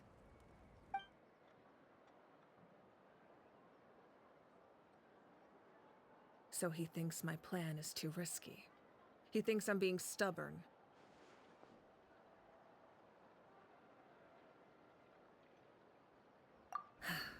I shouldn't underestimate the Fatui's ability to gather intelligence. The Gnosis does have that function, but there's more to the story. I will answer you honestly, but you must help me keep this a secret. I can use the power of the Gnosis to save Natlan, but it comes at a heavy price. The Gnosis would drain all the souls and memories from the Night Kingdom and weave them into a giant net, which would surround the ley lines and protect them against abyssal corrosion. Wait, you can use souls to weave a net? But does that mean... Yes. It means sacrificing those souls in the process. Souls are just another form of life. The cruelty of this method is self-evident. The Night Kingdom not only houses the souls of the dead, but also our memories and legends. Using the Gnosis means converting all three into material for the net, erasing our history and culture. Even then, the net can still become corroded. If we cannot find a way to repair the damaged ley lines before that happens, then all those sacrifices are for nothing. Given the enormity of the price, it's a solution I refuse to consider right now. I want us to win, but I also care about how we win, and what that means for us in the end. Now it's true, both plans come at a risk, but after weighing our options, this is our best bet. Natlan is unique among the nations of Teyvat. Given the ever-looming threat of the Abyss, the Pyro Archons had to account for the worst-case scenario. Having a contingency plan is our duty, not just to the people of Natlan, but to all who live on this continent. Still, this has always been a well-kept secret. I'm very curious how the captain learned this information. Oh, one more thing? The captain said he found another way to solve the problem. Could be equally as extreme, though. Without the Gnosis, he should have no other option. But I see no reason for him to lie. Seems like our only path forward is to track him down, so he can answer that question for us.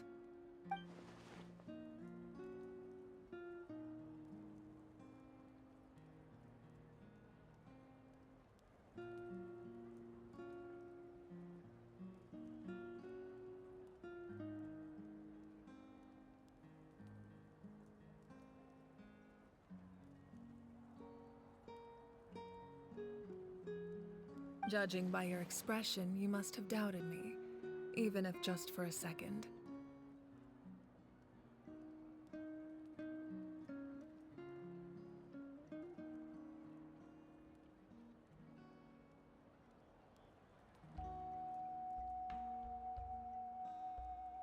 Not even a little! We would never... Wait, what are you talking about, Traveler?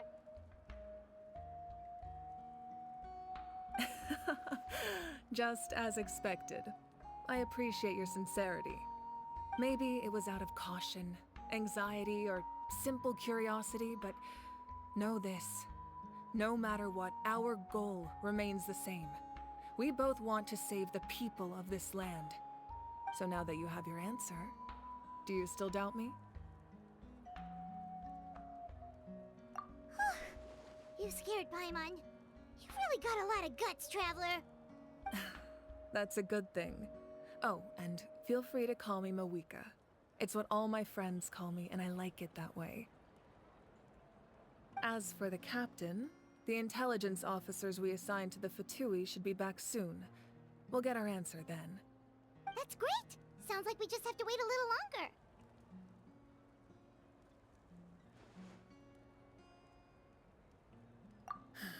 Not just yet. Even though the Abyss is attacking several locations at once, I'm confident the warriors stationed in those areas can handle it. Don't worry. I just need to finish coordinating our available manpower, then I'll take a small team to handle the difficult locations. Wait, you're going to fight in person? Didn't you give up your power? That's true. I'm far less powerful than a god in my current state. But don't forget, I was an experienced and powerful warrior before I ever became the Pyro Archon. No matter how you look at it, my duty is on the front lines. I just think there's strength in numbers. If the people feel emboldened, that's just a bonus. Anyway, even if we respond to these threats in time, it's not a permanent solution in the long run. I've considered moving my people to other nations, but given their close connection to the Night Kingdom, a forced evacuation would have devastating consequences. I've told the chiefs of each tribe to strengthen their defenses and advise people against leaving their settlements. Now, I just need to find the right time to disclose the true nature of the crisis to the people of Natlan. Paimon's a little worried about how people will react.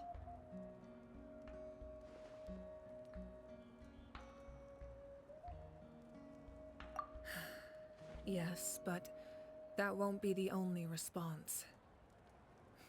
In any case, that's for me to worry about. I'll let you know when we have more information on the captain. Alright, we should head out. Maybe we can join up with Milani. She can't be too far ahead. No need to worry about me.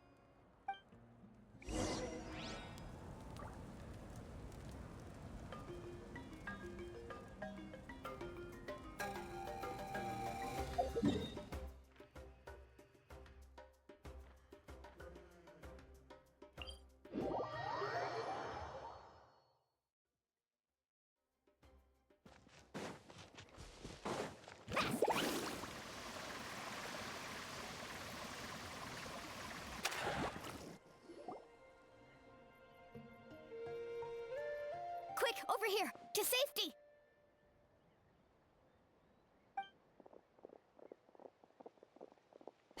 Kachina, how many people do you have left?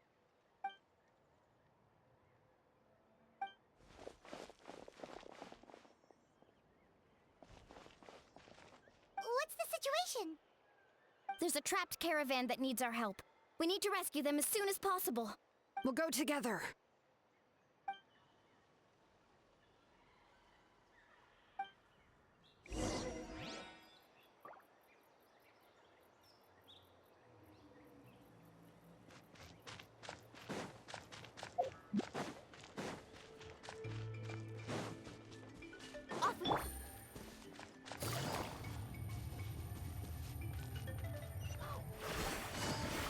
Take it easy. Woohoo!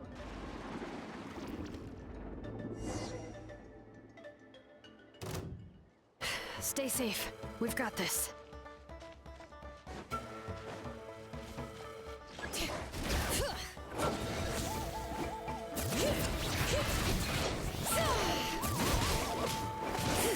Hear the echoes of the valley.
I really thought I was done for.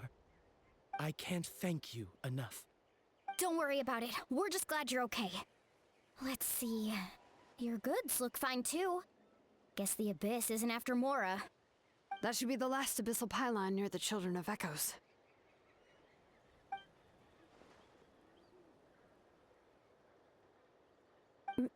By the way, where's Citlali? I thought she would come with you. The Masters of the Nightwind also got attacked, so she went back to help her tribe. She said we can deal with the ancient name later.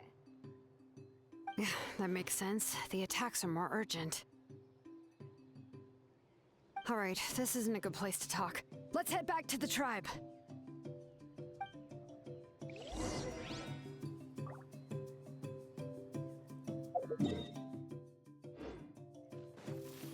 Woohoo!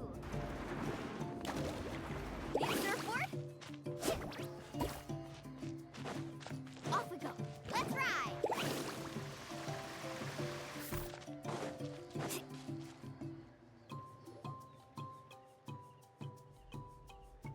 Looks like a few people were hurt after all. Oh, I should have got here sooner. The Abyss threw a lot at us at once. I rushed out as soon as I heard the alarm, and there were already so many monsters.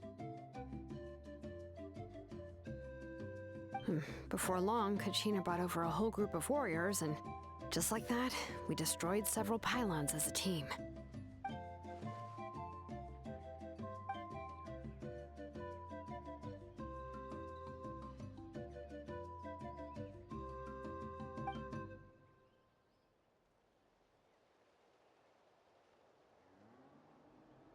You mean the situation in the Night Kingdom, right?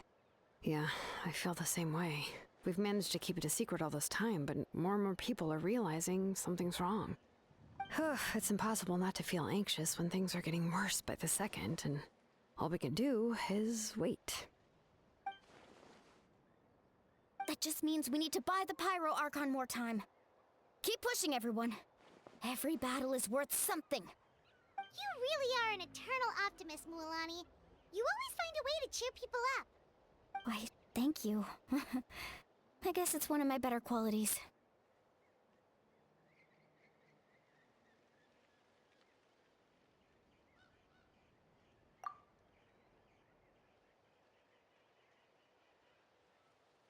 So, specifics aside, the Pyro Archon confirmed the Gnosis can resolve the crisis, but it comes at a huge price. And somehow the captain finds out about it, goes to fight the Pyro Archon, and calls her out for having a solution but refusing to use it. Honestly, if he has the same information as us, I can't really blame him.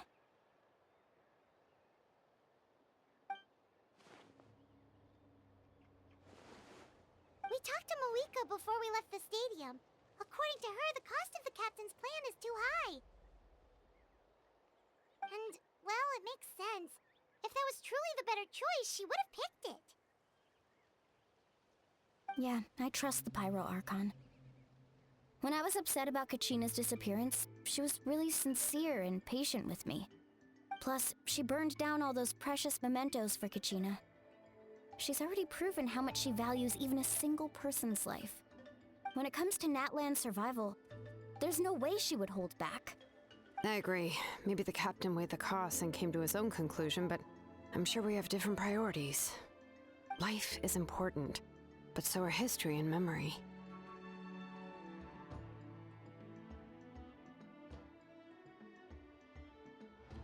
As the Archon, she can't tell us everything, but it seemed like she wasn't holding anything back this time. The next question is, if the captain found a new way to save Natlan, how come the Pyro Archon has never heard of it?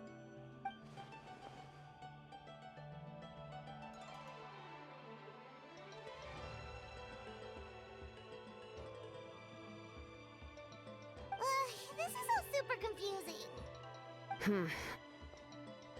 We still don't have enough information. Once we figure out what the Fatui are doing, we'll have our answer. Let's head back then. Moika said her intelligence officers should return soon. With how many Fatui there are, someone's bound to give something away. Sounds good. I have a few theories of my own. With a bit more information, we just might get to the bottom of the whole thing.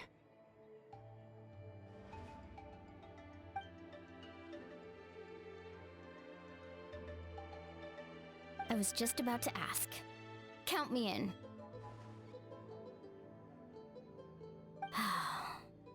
If I was just a bit faster, we could have prevented a few people from getting hurt.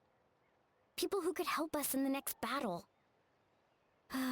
It's all a chain reaction.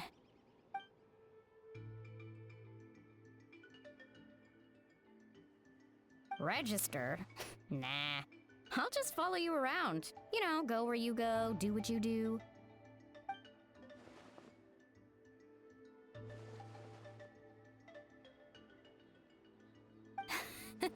You got it.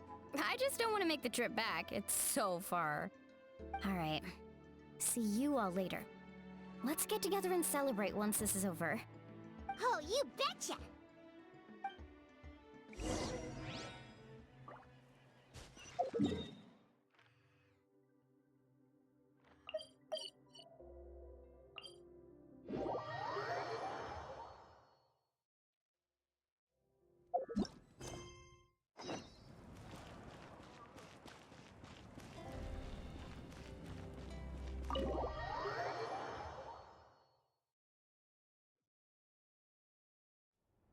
Moika! Oh, Chaska and Koichi are here! Wait, are you okay, Koichi? I'm fine. No need to worry. They ran into the Fatui while out on a mission and decided to follow them. The Fatui?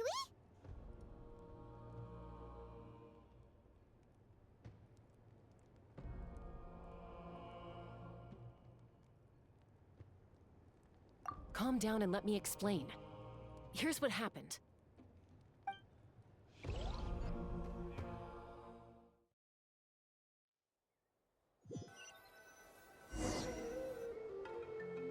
Watch out. It's the Fatui. Were they attacked by the Abyss? No, wait. It looks like they're protecting a group of travelers. Over there. Do you see? You're right. That's a traveling group from Natlan. Could they be trading for something? Let's keep observing for now. We're glad you're okay. Given the appearance of abyss monsters all over Natlan, you should cancel your journey and seek shelter at the stadium or one of the tribes. Thank you so much. I wish there was something we could give you. We don't expect anything in return. We were out on a mission and saw you being attacked. It was our decision to help. If you truly wish to repay the favor, you can keep this a secret. If anyone asks, just say you were saved by warriors from Natlan. Oh, okay. We can do that. But... We're not asking you to cover up our activities. We haven't done anything illegal. Our captain simply wishes to remain undisturbed. Nonetheless, the decision remains yours. If we wanted to keep you quiet, we would have employed a harsher method. Got it. We'll get going now. Did you hear that? They mentioned a captain. Isn't that who the Pyro Archon is looking for? Exactly. We could be onto something big. Still, there was no trade. They were just helping people in need. I didn't sense an ulterior motive. I didn't believe the captain when he said he wanted to save Natlan. But based on what we just saw, it's possible he was telling the truth. Maybe we've been wrong about the Fatui this whole time. It's too early to say. Let's follow them and see what's really going on.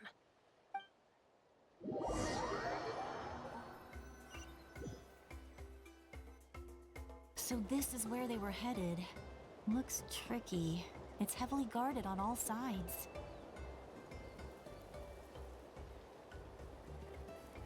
Koichi, wait for me here. Oh, no you don't. How are you planning to get through all the guards? Look, I can use this terrain to my advantage. With our tribe's special way of getting around, I doubt they'll see me coming.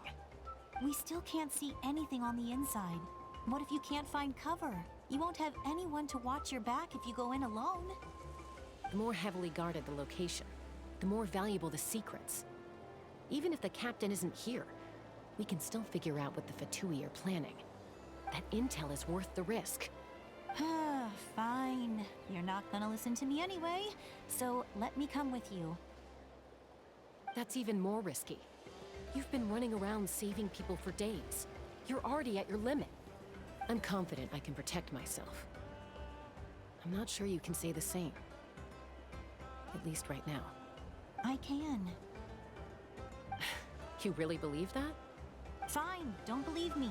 But you can't honestly tell me infiltrating a heavily guarded Fatui hideout all on your own sounds more reasonable. You know, growing up, even if I insisted on doing something, it never gave you any trouble. I'm not sure you can say the same. All right. If we start arguing, this will never end. We can't let this opportunity go to waste. Guess that means I win. Don't worry, you're not the only capable young person from our tribe. I can handle this. All right, same plan as usual. We split up, communicate with hand signals, make sure our blind spots are covered, and support each other once we strike. Got your ropes? Yeah, let's go.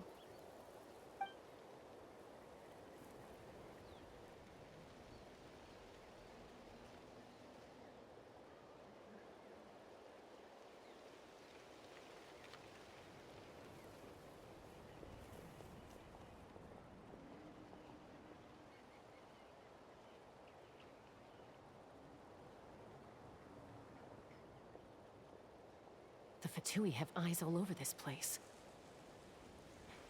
I should wait for Koichi's signal.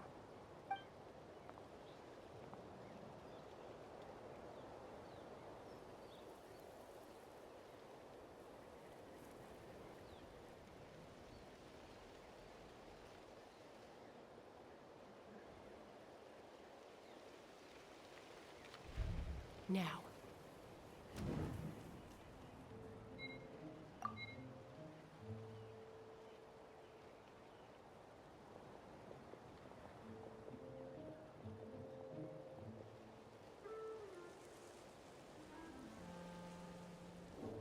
Not sure how many chances I'm gonna get.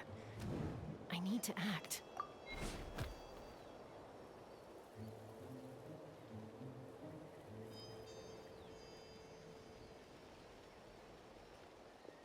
Good. I made it without getting caught.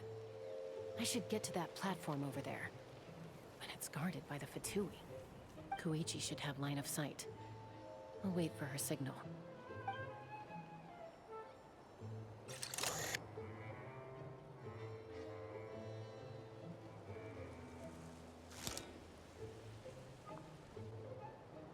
That's it. Now's my chance.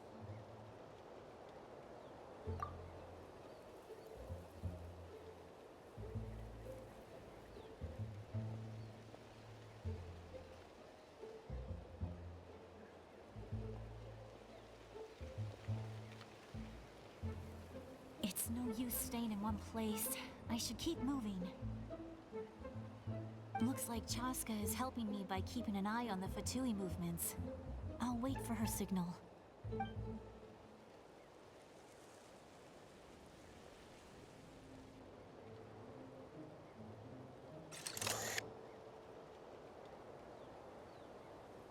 Time to move.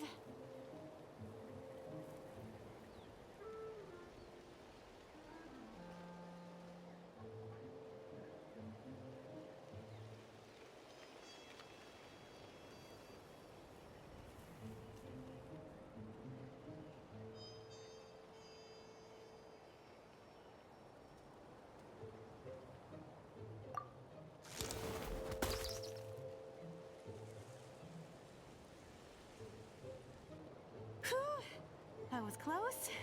Almost got caught. Probably can't make it over in one go. I'll wait for my next chance. Now's my chance.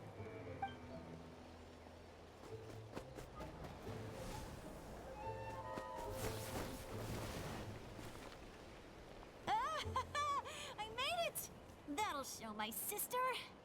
Let's see. The Fatui's occupying all the best locations. If we could just get past them somehow. Wait, I've got it!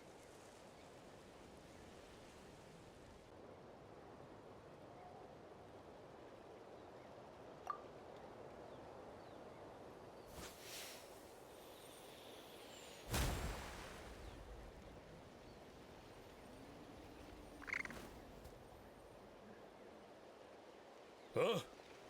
What's that noise? Did something explode? Oh! It stings! What the heck is that? What do you think you're doing? I could ask you the same thing! Good, they're arguing. Looks like they just needed an excuse. They've probably had enough of this job already. The people on the hill over there left to help their comrades. This is our chance.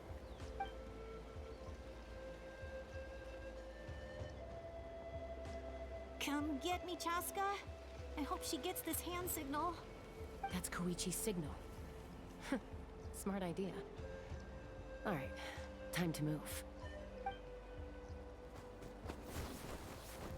Give me your hand, quick. Coming! I checked, and this way is completely clear. It should lead us to the deepest part of this place.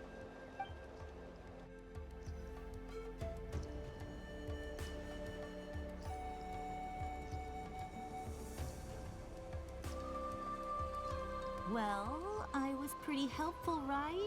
You know, everyone usually jumps at the chance to work with me. Not my own sister, though. No, she avoids me like her life depends on it. I was wrong, Koichi. You've done well. Wait, you're just gonna admit it? Now I look like the mean one. Let's focus on the task at hand. We're in the heart of enemy territory. The more time we waste, the more dangerous this becomes. All right. If you're not gonna take the bait, then I'll drop it. Looks like the Fatui are here to dig something up. I'm surprised they mobilized this many people. I doubt it's because they're interested in our culture and history. It seems like they're looking for a dragon relic called the Source Mechanism. The device is ancient. Barely any information survives to this day. And even people from Natlan don't know how to use it. Why would this be the Fatui's target? Not bad. Looks like it's in good shape. This should be what our Lord's looking for. Took us long enough. Come on, let's get this thing back. Back? Back where? Should we keep following? You really want to keep going? Of course. We make a good team, don't you think? No reason to stop now. What was that sound? Uh-oh. We've been spotted. Time to go. Falling rock incoming! Watch out for your gadget! What? You'll regret that! After them!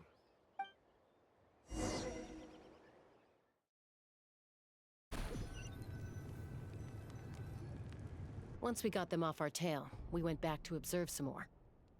They'd collected several identical pieces of something. It looked like they were waiting, though.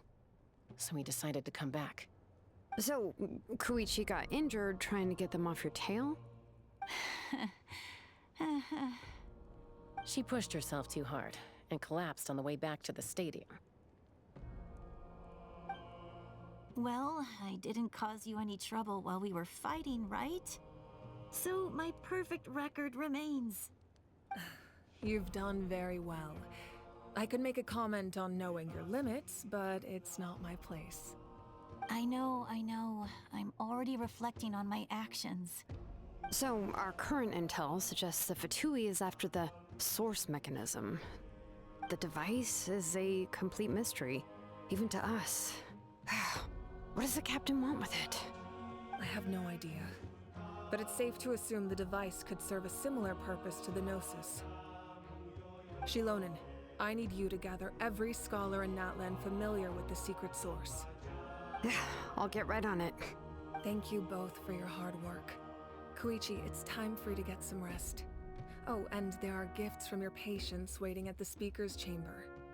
I prepared a small gift of my own as a token of gratitude. I'll send it to your home along with the others. My patience. That's so nice of them. Guess that means I'm doing something right. You don't need to give us anything, Archon. We were just doing our duty for Natlan.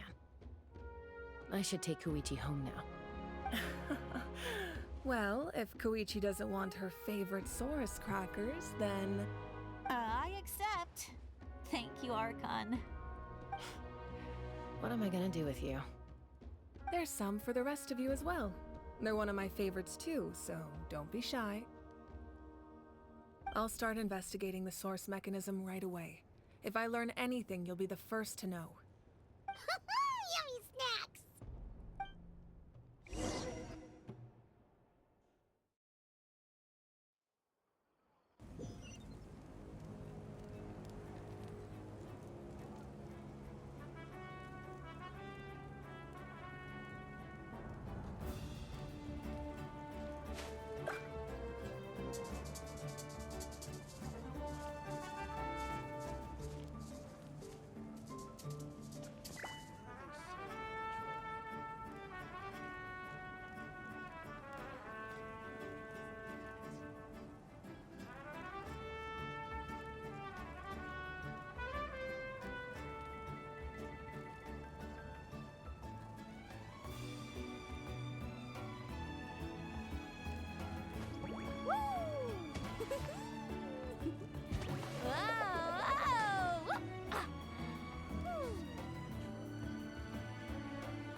Off we go.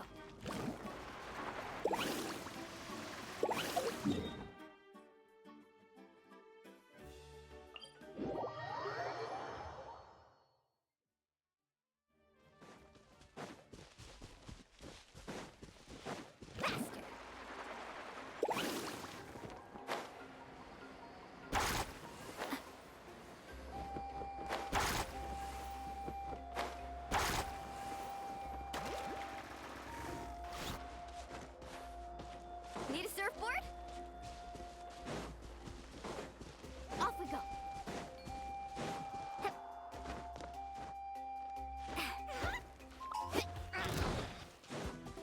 Let's ride.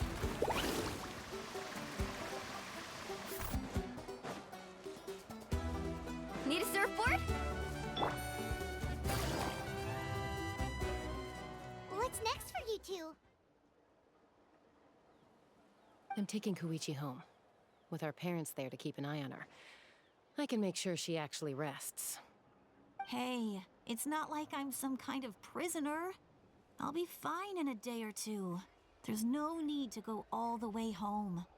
That's what you always say. Everything's no big deal until you collapse. What if the Abyss attacks again? You're saying if I let you rest in a hotel, you're not gonna rush out the minute you hear the alarm?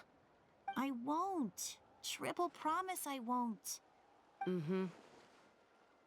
Fine. On the off chance something like that were to happen, I might. But I'm a doctor.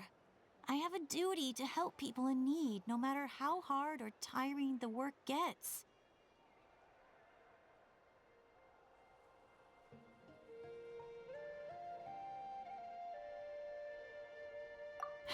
I guess you're right. But I don't have to like it. This reminds Paimon of when we first met. Except you were the one trying to stop Chaska from doing something dangerous. I'd do the same for anyone trying to put their life in danger. As a doctor, I don't want people to get hurt because of a rash decision. Then try to see things from my perspective. You clearly want to protect your patients. So can't you understand why your own sister would feel the same way about you? The two of you are the same, you know? I disagree. I understand the risks and costs of my decisions. Who wants to be like her?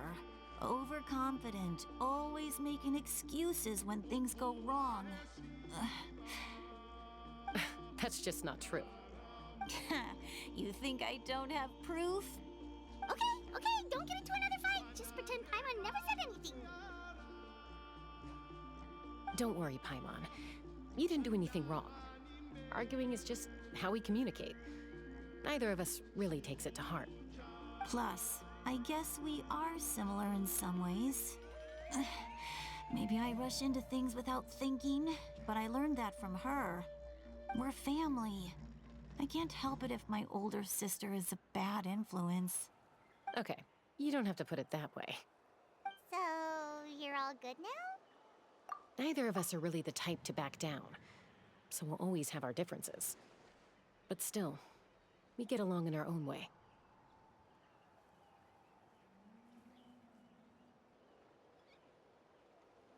Plus, I know you'll wake up one day and realize I was right all along.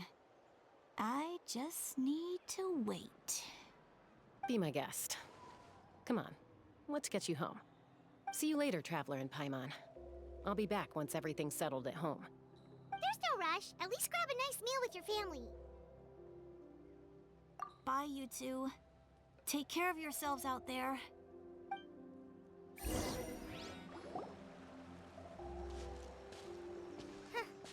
Those two will probably make up for real at some point, right? Well, we've learned a lot. Let's go over everything that we know so far.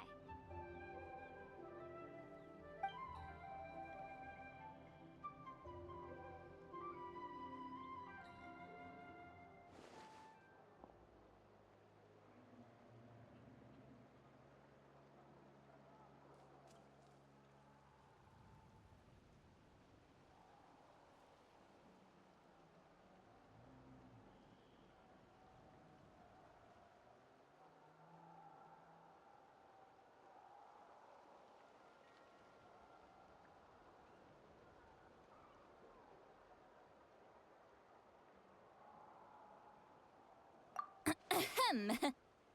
Sorry for popping up out of nowhere. Again. Why do you look so awkward? Oh, is there something you need from us? Okay, I won't beat around the bush. Oh, and I'm sorry for interrupting your rest. I'll treat you to some charcoal grilled steak to make up for it. Awesome! Just give us your orders! Hey, friends don't order each other around. I'm just here to share some news. Remember what we talked about before parting ways? Oh yeah, you mentioned how Auroron has always wanted to save Natlan, and something about his soul being fragmented. Paimon and the Traveler discussed it after you left, and we think Auroron is probably back with the captain. What do you think? I agree with your hypothesis. And just now, I confirmed it myself. Auroron came back. He helped the Masters of the Nightwind defend our camp. What? He came back?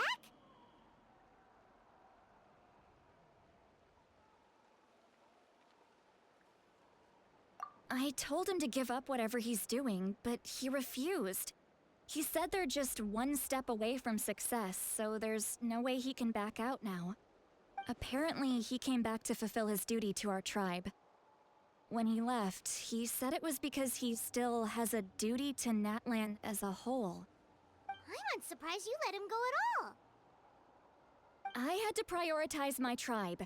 Besides, the situation was intense. I couldn't focus on outside and inside threats at the same time. Plus, he was on guard. He knew I would try to go after him, so he made sure to keep his distance. I kept an eye out for a good opportunity, but it never came. All these years of calling me Granny, and I couldn't do a single thing for him in the end. Don't say that! Your tribe all raised him together, right? That couldn't have been easy. You're right. Seeing him come back reminded me of when he was little. Running around the tribe, dropping by random houses right and left. He's not only a child of the Masters of the Nightwind, but a child of Natlan. It's only natural for a child to want to do something for their family. Besides, Auroron is my apprentice. He might have a few tricks up his sleeve, but I guarantee I know every single one. Wait, what are you saying? Look. Remember how I said Auroron's soul is fragmented? This is the talisman I created to keep it stable. And this gem is what makes the talisman work. It just so happens that Auroron is due for a gem replacement. Since I can't get close to him, I put the new gem in a supply bag and asked Aoife to bring it to him. You guys know Aoife, right? No? Well, he's a pretty famous vet around these parts. He's always bringing me all sorts of things, and he happens to be very good friends with Auroron. Aoife doesn't know what's going on, so he agreed, no questions asked.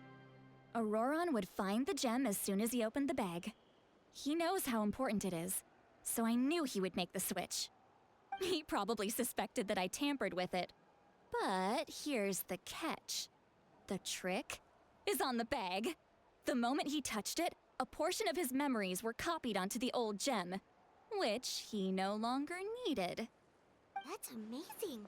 You can do something like that? Most people can't, but I can. That trick he used to bring you to the Night Kingdom isn't anything special, by the way. My technique is much more subtle. He won't notice anything. So in other words, we have a whole backup of Auroron's memories in this gem.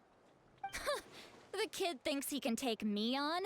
Like I wasn't the one who taught him everything he knows? That's amazing, Seat Lolly. Let's take a look right away. Once we get to the bottom of this, we can finally track him down. I know he thinks of me as his grandma, but do you think he'll get mad at me for this? You can be honest. Huh, that's a tough question. Paimon doesn't have a grandma, so she's not the best person to ask.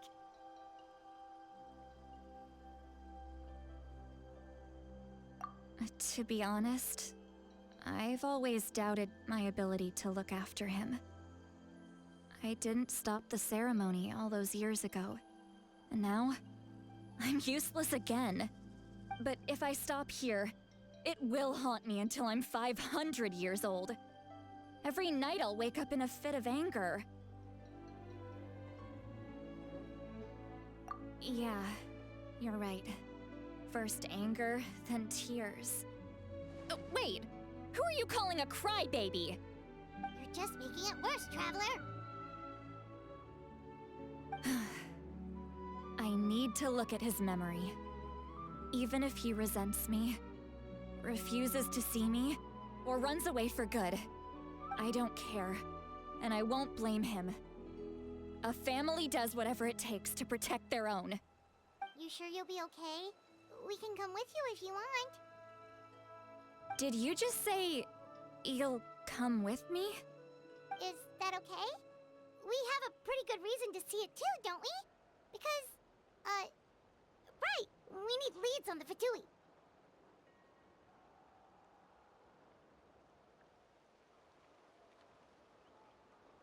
You really mean it? Fine, you can come. Just promise me you'll see this through. No backing out. Got it? Don't worry, we're professional adventurers. Then I place my trust in your professionalism. All right, time to sneak into someone else's memory and engage in some, unwanted spying. You heard it here first. I wouldn't be doing this if I had any other choice. Are you ready?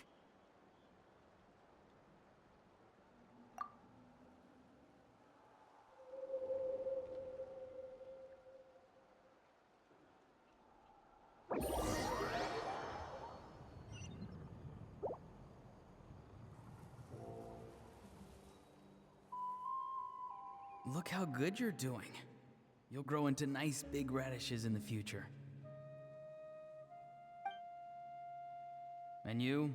Aoife says you're taking up too much space, but I think you're a good tree. What do you think?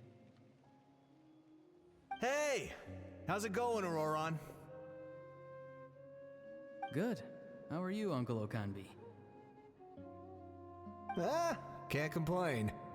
What you up to? Naming your vegetables again? No, just some idle conversation. Sounds fascinating. What did they say? They told me you were coming and that you would take some produce with you. Ha! Only if you're offering. By the way, I ran into Aoife yesterday. He told me Chaska's fostering a saurian at his place. Said the thing trampled over a part of your radish garden. I hope you two didn't get into a huge fight. No, don't worry. I'll find a way for him to make it up to me. I've already wrapped your share of the produce. Here you go. You really knew I was coming. That's pretty amazing. Light up the smoke and you can see the path through the shadows. That's what everyone says. Hey, have you seen that strange group of people that just appeared out of nowhere? Appeared out of nowhere? I don't think so. It's the Fatui. Their leader seems like a big deal. He didn't bring many men with him, but they're all elite warriors. It seems like they're looking for someone, but I wouldn't go around asking too many questions. If you run into them, be careful.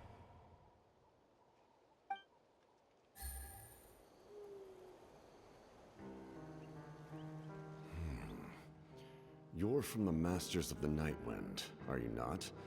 Why do you live here alone? I enjoy living by myself out in the wild. I guess you're from the Fatui, one everyone's calling a big deal.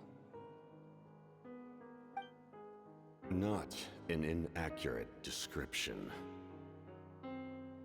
I'm looking for someone who may be known to you. Citlali is her name. Granny? What does an Outlander want with her? I've heard the name. You have business with her?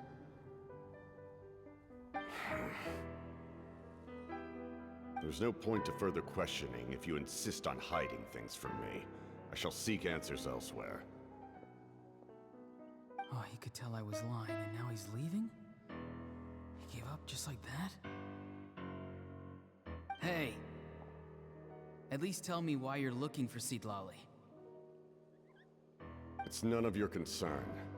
I have my own means of tracking her down. Why are the Fatui looking for her? What does she have to do with them? I can't just let them go like this. I have to figure out what they're planning.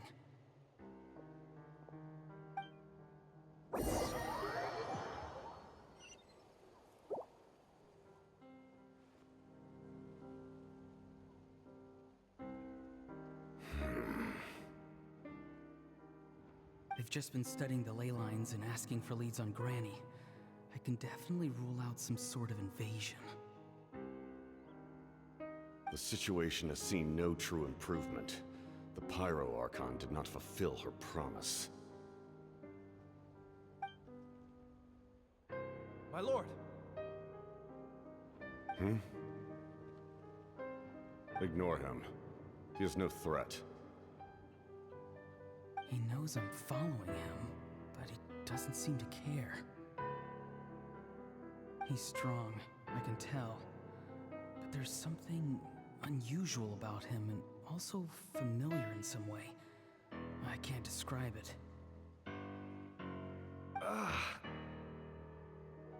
What is it?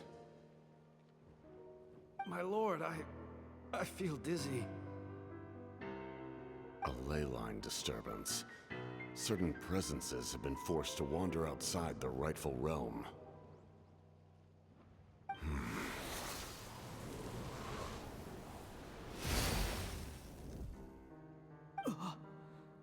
That was a spell from the Masters of the Nightwind. How did he know that? Is he sending those escaped souls back into the ley lines? How did he do that so easily? Soulfaring is supposed to be extremely difficult. This could be related to why he's searching for Granny. I feel much better. Thank you, my lord. Think nothing of it. stay vigilant, and continue to gather information. The Abyss could attack at any moment. If you notice any irregularities, assume drill formation and be prepared to fight. However, there's no reason to over-engage. Information is our first priority. Yes, sir. Why are the Fatui fighting against the Abyss? Do they really mean us no harm?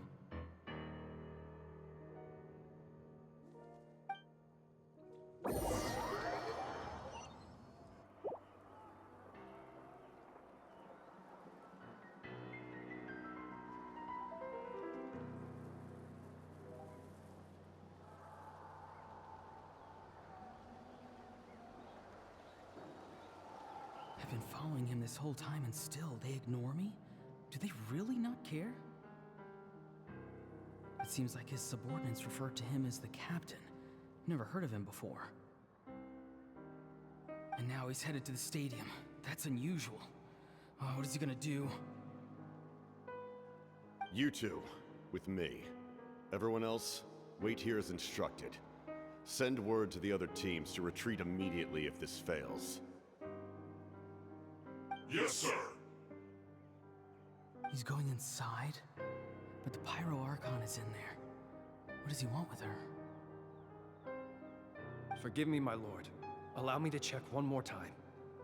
Do you truly wish to do this? The time for idle observation is over. It now falls on me to act. This nation is out of time. Yes, sir.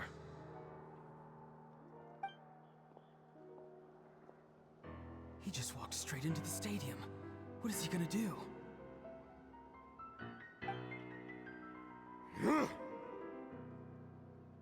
They're both incredibly strong. How long will they have to fight until someone comes out on top?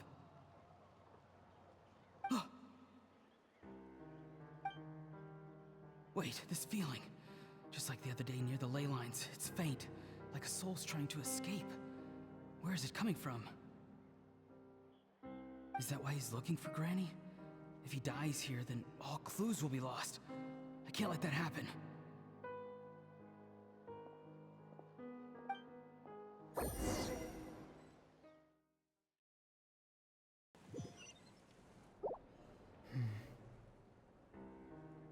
As for you, I must confess, I did not expect that little trick of yours to save the day. No matter how dense the fog, as long as the sun remains, we cannot turn day into night. She could have dispelled it. She simply chose not to. You don't have much time, and you're injured on top of that. What do you plan to do next? I'm beginning to see just how useful you may turn out to be. You heard something from here, didn't you?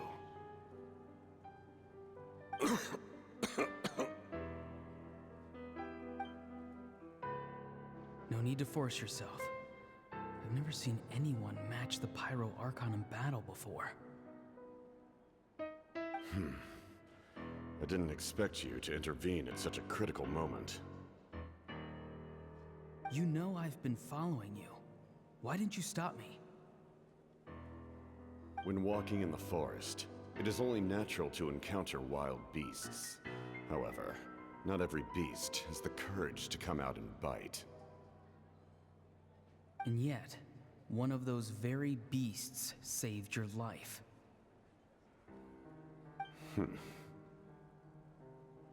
Then speak.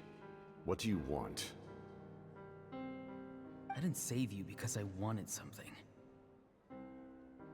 My soul is more perceptive than others. I can sense that the ley lines are extremely weak. I don't know what the Pyro Archon is planning.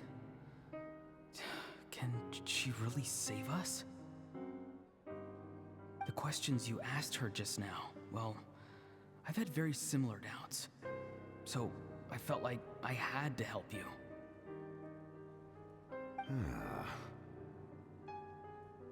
So, you can tell the truth. That was quite a reckless decision to make. I'm not sure you realize that. There's no turning back for me now. What I did back there is going to get me in a lot of trouble. You attacked the Pyro Archon in broad daylight, and I used my spell to save you. A single glance was likely all it took for her to recognize my tribe. So, we're in the same boat. You seem to care little for my thoughts on the matter. It's too late for that. Start from the beginning. Why are you looking for Citlali? Do you know her? Explain your relation to her first. I know you two are acquainted. It was obvious the moment I mentioned her name. Citlali is my elder and my teacher. She taught me everything I know. It's my duty to protect her. If you truly wish to protect her, you should have let me perish at the Pyro Archon's hand. Yet, you chose otherwise. Do I really need to tell you what that means? I want to do something to change Natlan for the better. Something I can accomplish with my own two hands. You're stranger than anyone I've ever met. But maybe, just maybe, you can show me the way. Strange? Citlali is said to be the legendary Granny Eastly, someone capable of communicating with the Wyub, and the Wyub are the key to information on the Night Kingdom. Why do you need knowledge on the Night Kingdom?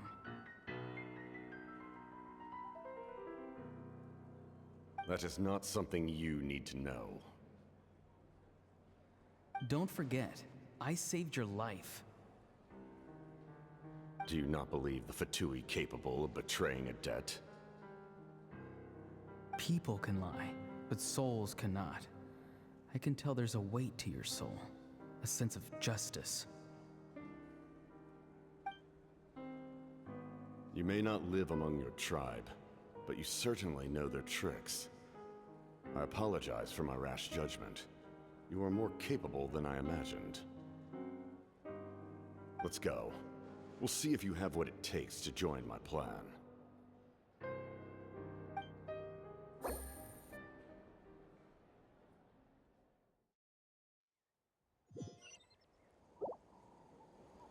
I see. Interesting approach. Worth trying, I think.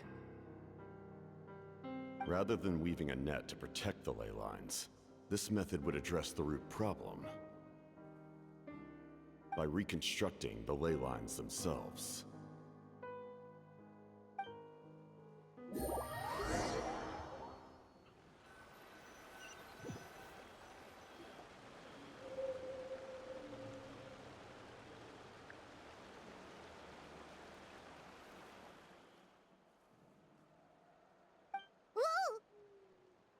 Traveler, Paimon. Are you two all right? Paimon's fine, just, a little... Of course. I'm so mad at him. After everything, he still can't let go of the past. For some reason, he thinks he owes something to the people who cared for him. Stubborn, self-righteous fool. Where's that gonna get him? Now that he's all grown up, he thinks no one can tell him what to do? He thinks he can just run away whenever he wants. I'll show him. If he tries to run one more time, he's got another thing coming. Maybe stubbornness runs in the family. Like grandmother, like grandson, as they say. Is that supposed to be a compliment? Huh, that kid's got nothing on me. Anyway, back to what we just saw. I don't even know what to make of it. Yeah, the captain seriously wants to reconstruct the ley lines? What does that even mean? Something like The Loom of Fate, maybe? But how does that help with the Abyss? The Loom of Fate? Oh, it's kind of hard to explain. Basically, it's a device from Conrio that has unbelievable power. Anyway, if he really wants to manipulate the ley lines, everyone in Natlan will be affected. Oh, this is big.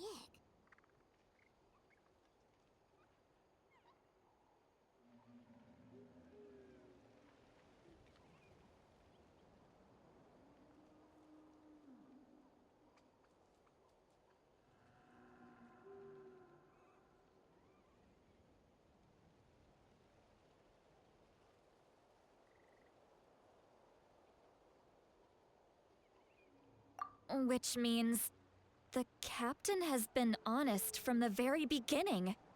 Auroron's memory proves that. Why is he so obsessed with saving Natlan? Oh, we've got to tell Moeka about this right away. Yes, she needs to know about this. Now.